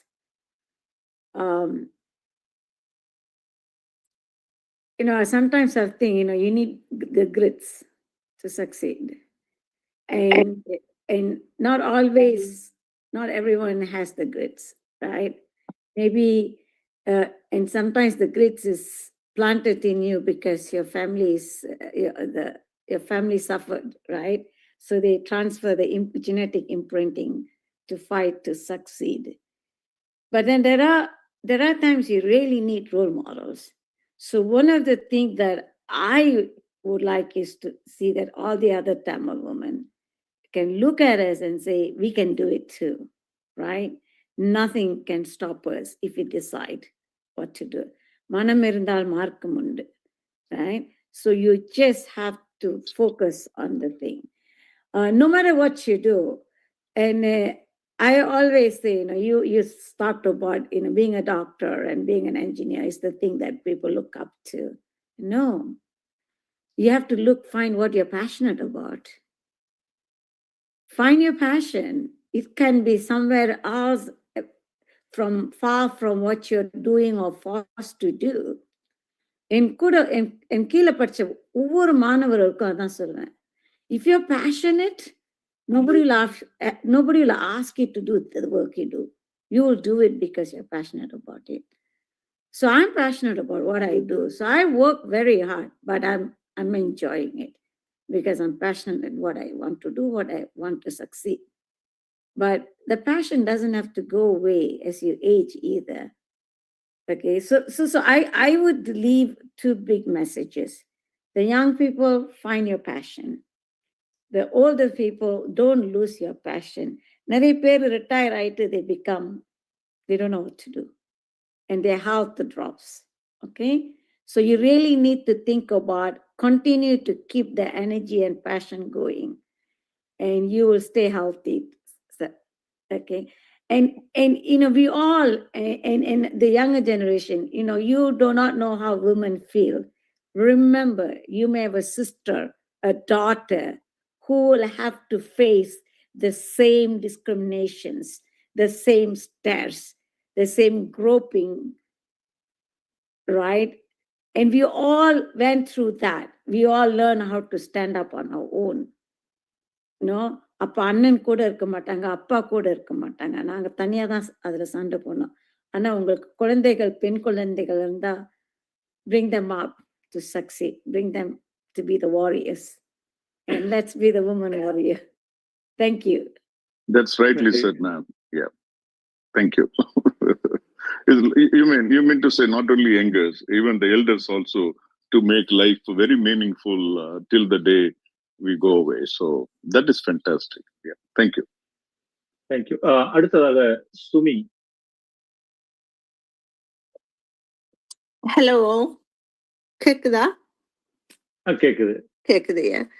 So it happened to be out of curiosity. I wanted to listen to you all, the ladies, because my experience in the world, from my mom born in Malaysia and I have born in Sri Lanka after the 83 riots.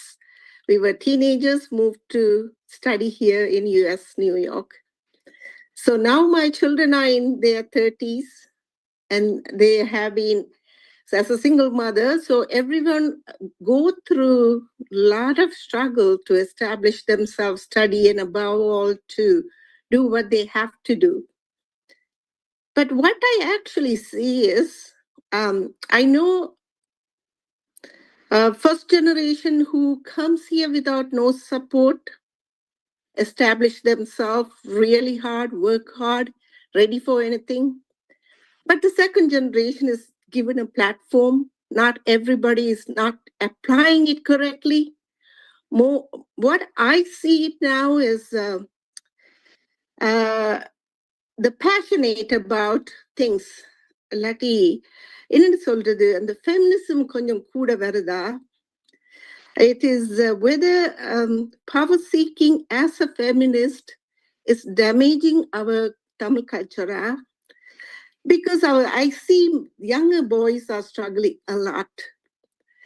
Because it is something that I feel it.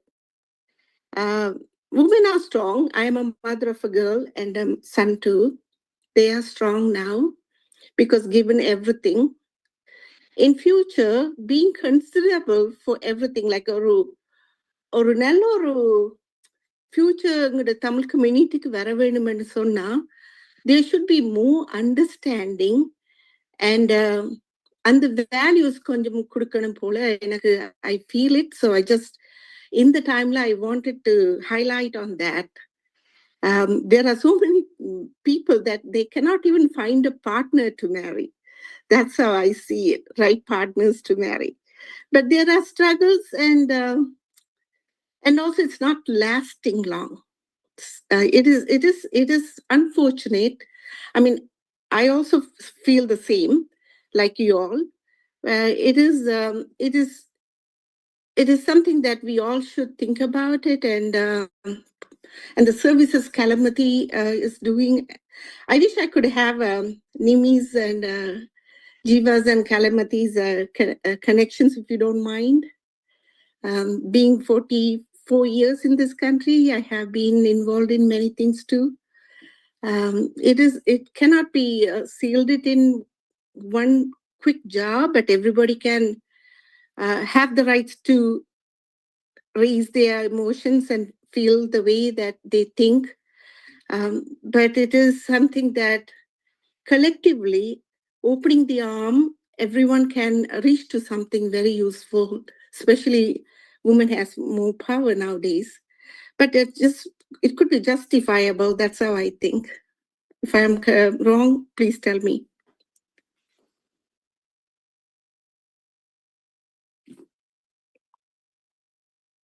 Sure, you can ask Mr. Duraikkannan for my contact information.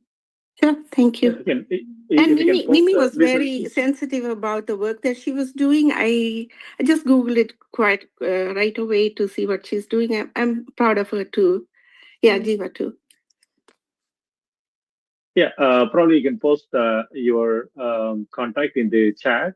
Then I will connect you with who you want. Thanks a lot. Probably one thing I want to answer, right? You brought up a good point, and even they're struggling to get their alliance, even those things are breaking, they're not lasting longer. I think that is one of the reasons, right? The world is male chauvinist world, right? Still there is a lot of dominance. They're not understanding the women, and still they try to control. Women are now only they're economically well, right, and they are getting their freedom, and also as they see, they started talking up that is I mean the men are not able to tolerate that, so there is a lot of friction. I understand both the sides they have to it's a give and take policy. Probably over the period of time they will realize, right, as women grow, the men also they realize probably over the period of this society will change. Until then, yeah, this is something we are going to see these kind of things. It is a kind of transition period, I believe, but how long the transition period is going to last, I'm not sure about it, but it has to change quickly, and so that we can see the harmonious world, harmonious home and harmonious world in the future. That's my thought, my 2 cents.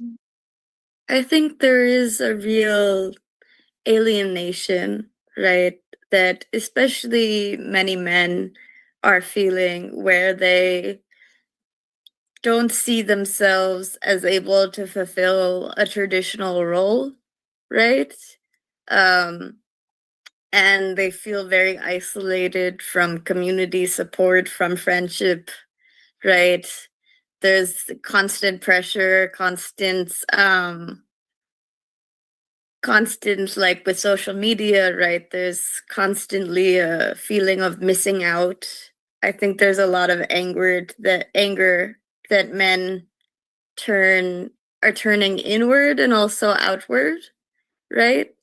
I think it's important to remember that feminism may be a new word, but this has always been there, right? Especially in Tamil culture. We have the oldest recorded women poets, but they are not the first ever poets. I'm sure there was a backlash when they first started. Nah, especially the wandering saints who left a family, maybe who left a traditional role.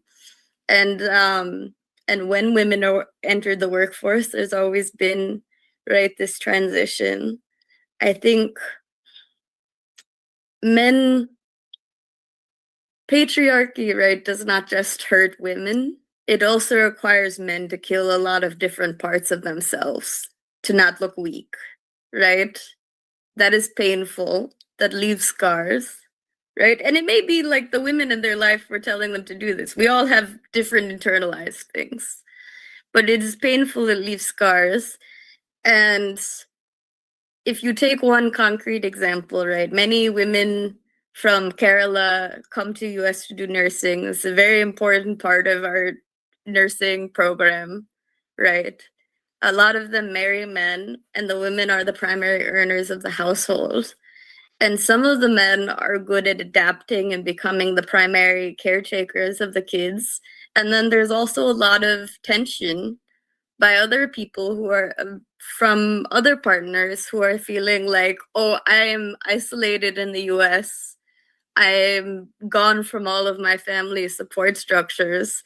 I don't have the power in my household because I'm not the main earner.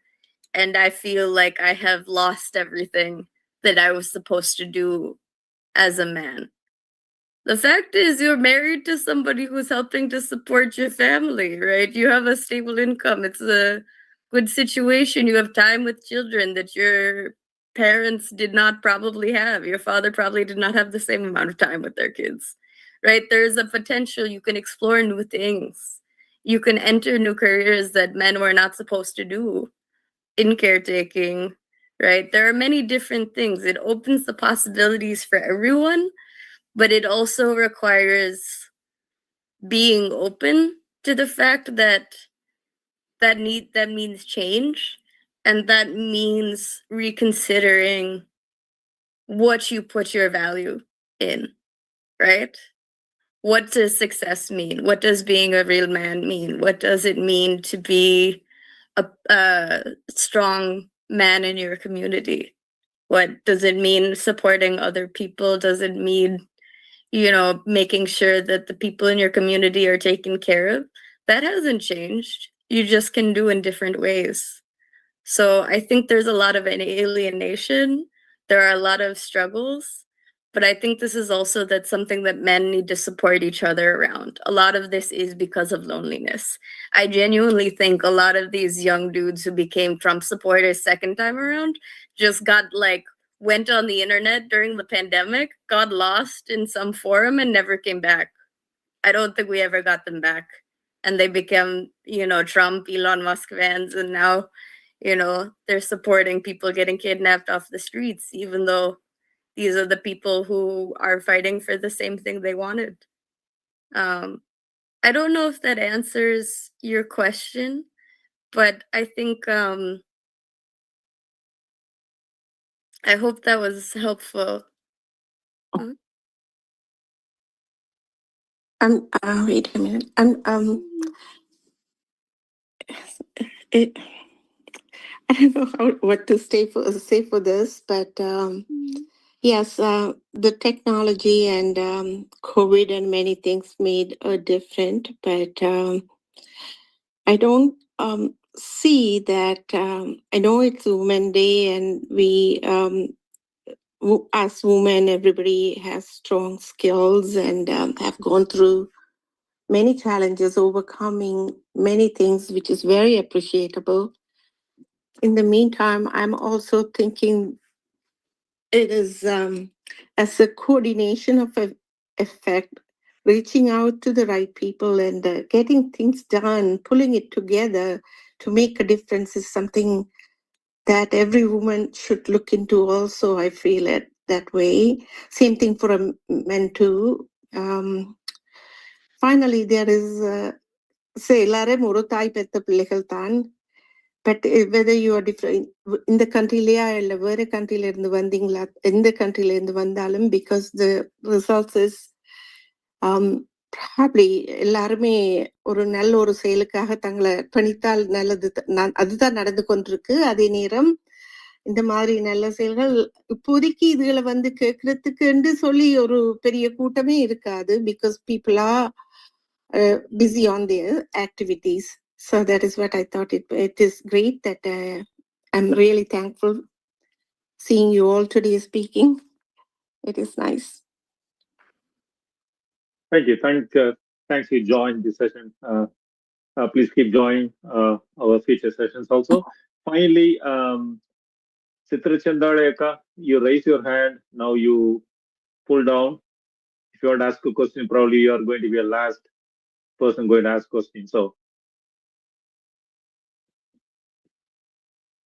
okay, if you want to ask, yeah, go ahead. I just want to thank you for the first two all three speakers, and then Neriyalar. The first two speakers, Nimmi, and then who is the other one? Jeeva. Okay. So, yeah, being as an educator myself, and then I just want to, when I was listening to them, I was listening just as a listener, as a, they are like a students, and because I have taught in the United States in high school and as well as in college, so I heard them as a student's point of view, and also I have raised my kids in here, and then they went to school in the US schools, and then I have been listening about the like a little bit discrimination and kind of stuff, and then how they are facing the in the public school or the private school, either way. So I from the speeches, I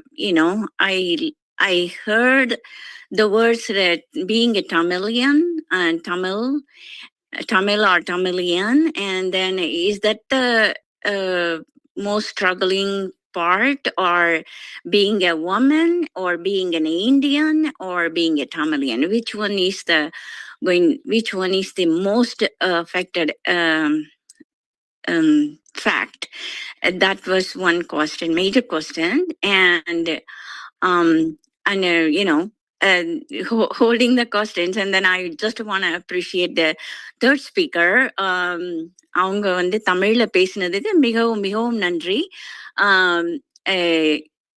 என்ன சொல்லணும்னு நினைச்சேன்னா, உங்களுடைய உரை வந்து கவிதையா நிறைய சொன்னீங்க, இடையில கவிதைகள் போல சொன்னீங்க. பேச்சே கவிதை போலதான் இருந்தது.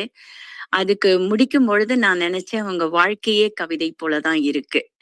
அதாவது நிறைய, எனக்கு சொல்ல போனோம்னா, நீங்க பேசும் பொழுது நிறைய நம்மள ஒவ்வொரு மகளிரும் இங்க வாழ்ந்து கொண்டிருக்கிற, அயல் நாட்டில் வாழ்ந்து கொண்டிருக்கிற ஒவ்வொரு மகளிருக்கும் கூட ஏதோ ஒரு வகையில some part of your speech, all three of you, part of your speech is somewhat some similarities and some differences.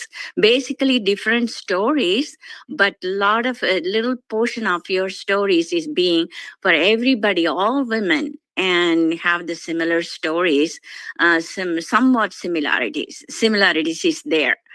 So just wanted to let you know, because இவங்க திருப்பி அந்த பார்வையாளர்ல சுமின்றவங்க பேசினாங்க. அவங்க பேசுறதுலயும் கிட்டத்தட்ட அவங்கள பேச விட்டாலும் நிறைய ஸ்டோரி நமக்கு கிடைக்கும். அதே போல கிட்டத்தட்ட அதே போலதான் இருக்கும். எல்லாருக்குமே ஒரு வெற்றி தோல்வி எல்லாமே நம்ம கடந்து வரோம். அப்புறம் இன்னொருவர் சொன்னாங்க, இன்னும் அவர் செங்குட்டுவன் சொன்னார்னு நினைக்கிறேன். அதாவது ஆண்களுக்கும் கூட அந்த ஒரு இது இருக்கு, அவரும் அந்த ஃபீல் பண்ணாருன்னு சொன்னாங்க. அது போல சொல்ல போனோம்னா என்னுடைய பிள்ளைகளே சொல்லியிருக்காங்க, sometimes being a girl is different than them being a woman. Men will be struggling, boys will struggle more than the women, because women have some power, they have some courageous, நமக்குள்ளேயே இருக்கு அது. அது வந்து அதை வச்சு நம்ம ஒரு நம்ம அதை வச்சு நம்ம அவங்களோட பழக முடியும், பலரோட பழகிறதுக்கு கூட வாய்ப்பு இருக்கு. ஆனா கொஞ்சம் பாய்ஸ் கொஞ்சம் ஐசோலேட்டட் ஆயிடுவாங்க. நம்ம பிள்ளைகள், தமிழ் பிள்ளைகள், தமிழ் மாணவர்கள் அல்லது நான் படிக்கிற கல்லூரி மாணவர்கள், இவங்களுக்கெல்லாம் கொஞ்சம் கூட்டம் இல்லைன்னா, ஃப்ரெண்ட்ஸ் இல்லைன்னா, நண்பர்கள் இல்லைன்னா அவங்க அப்படியே ஐசோலேட்டட் ஆயிடுவாங்க அப்படின்ற ஒரு உணர்வு இருக்கு. அதாவது இந்த கம்யூனிட்டியில இங்க இருக்கும் பொழுது அந்த ஒரு சிக்கல் வரும். எனவே எல்லாருக்கும் ஒரு பெரிய பாராட்டு. கண்மணி ரொம்ப அழகா செய்றீங்க. It's you handled very nice, and I just to have another small question to her father. When she was expressing something like about 12-year-old, when she was in 12, she had some kind of pressure, and then she, being a beautiful woman or beautiful girl or the wise girl, அப்படின்னு சொல்லி அவங்க ஒரு struggle சொன்னது. Did you feel that? Did the father feel? Did you identify? Did you feel that her feeling during the time? Probably not that particular feeling. Now we used to have a lot of fight, all that stuff, right? Different kind of things. So probably I did not realize this particular emotional thing going on in her mind. I used to ask her to study Tamil and give importance to Tamil. Now I'm okay. I'm a lot more mature than probably when she was 12 years or something like that. Right? That time it's a completely different person. Right? I try to put more pressure on getting things done, and also I expect a lot more, perfection, right? Those kind of things. So sometimes, as I ask her to talk in Tamil very often, that is something really bad from my side. Even the childhood, when she comes back from school, she tries to tell a story in English. What I do, I want her to learn Tamil, tell her, hey, hold on, can you tell in Tamil? Suddenly what she says, okay, I'll talk to you later.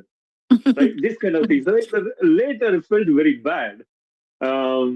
So there are a lot of things going on. This particular thing, she did not discuss with me, and I don't think I realized this particular aspect of it. Okay. However you handle it is right, because sometimes you have to ignore, you have to just let it go, so that you are giving the freedom to her feel a little bit more, or handle by herself to decide herself. So either way, it's okay.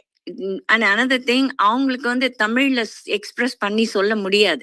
They can feel a lot, but they cannot express in Tamil and let tell you, and they feel in English actually when they grow up here. அப்படியும் இருக்கலாம், அவங்க சொல்லாம இருக்கிறது. 10 years back, Duraikkannan was a different Duraikkannan, not this Duraikkannan who I am now. Right? Yeah. However, I just want to say to her, to Kalai Mathee, you are beautiful and wise as well. So that's what I wanted to say. So thank you very much. And then that's all my question. One question, I let it. If you have time, or if it's okay. Just being a woman or being a Tamilian, because I didn't hear any of you said being an Indian. So, and again, if you have said Indian, then I would have asked another question, probably whether there are some conflicts, understanding from the American points of view, they just look at you as an Indian. They don't look at you as a Tamil or a North Indian or South Indian. So if sometimes they misunderstood, they talk a lot of things to me. Now, I was not a student, but I was an educator, so they never asked directly face to face any questions. I didn't let them ask, but I have heard that they may ask question. They may misunderstood about. They will talk about you are. They say something that actually it belongs to North Indian culture, but they will affect you or attack you or something in words.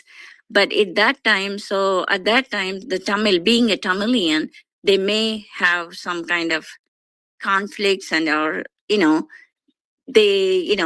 have a little bit struggle to answer. So did you have any kind of situation like that? Probably one final thing, if we can make it short, we are towards thank you. Yeah, so I will wrap the session up with a comment, Mr. Duraikkannan. Importantly, what I learned is that I got to walk the walk to be accepted, right? So I dressed Western, I spoke English, I taught in English, but then when I was accepted, then I wear sari, right? I go and teach in sari. And then they go, oh, you're Indian. I say, yeah, I've always been an Indian, right? Of course, they don't know how to differentiate me a Tamil from Indian, right? However, I also learned that educating them is critical, and we do it. So I invite everybody to my house for Diwali. They get to see how we celebrate. I invite my lab for Krishna Jayanti, right? So they all dress up in saris. Let them rate my saris. So over time they learn, and then I have to teach them that our mother tongue is different. We have our history goes over 2,000 years. So it is part of educating, okay? And that we all owe it to ourselves, and we can talk about that another time. And it's the most important thing that you mentioned as a student. A lot of our kids feel discriminated. They don't see friends. I have nephew and nieces who feel that way in school. But we also, as a community, don't do enough to make them feel proud. How many kids know that their history is 2,500 years ago? There are books that's older than Iliad and Homer, right? So if you instill them, look, your culture, you carry, you have so much to be proud of. And I tell you, I even didn't think of that answer. Professor George had answered that in one of the talks. Why do you think Tamil kids are not proud to say they're Tamil? Because they don't know what they have to be proud about. So I think we all owe it ourselves to recognize these Tamil kids and then bring them and say, look, we are proud of you, but you should realize that you're walking on the gigantic diaspora, what the Tamil is to this world. Anyway, with that, thank you so much for the opportunity. Thank you. Kanmani, finally, your closing note and nice note that will wind up. Okay, I'll be so quick. Thank you to everyone for speaking. I really appreciated hearing what everyone was saying. I think as like a young Tamil woman myself, I've felt so often, I find it hard to have discussions with other Tamil women because I don't ever see like political discussions or social discussions as something that's inherently accepted by our communities.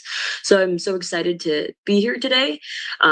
It was great to hear reflections on what it means to be Tamil with, 3 different women who have 3 different journeys, and we're all like not born in Tamil Nadu, but still embody what it means to be Tamil in terms of Tamil Nadu's history, and talking about the way that it interconnects with other people and other countries and other cultures and what it means to be united.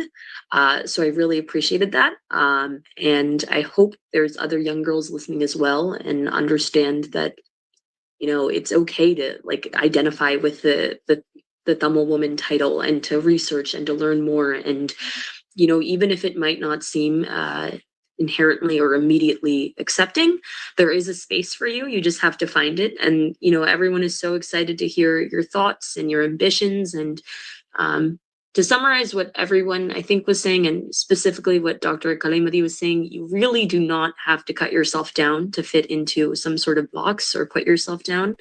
And being a woman, despite all of the hindrances that might come through political attacks and, you know, physical attacks and things of the sort, it is very exciting. There are many multitudes, and there are women you'll meet that will inspire you all the time. And I'm so excited to, again, have talked to all these women and to have heard their stories. So thank you to everyone for speaking. Thank you to everyone for coming. And with that, Nandri, and I hope you guys all have a great night. So thank you. நன்றி, வணக்கம். நன்றி.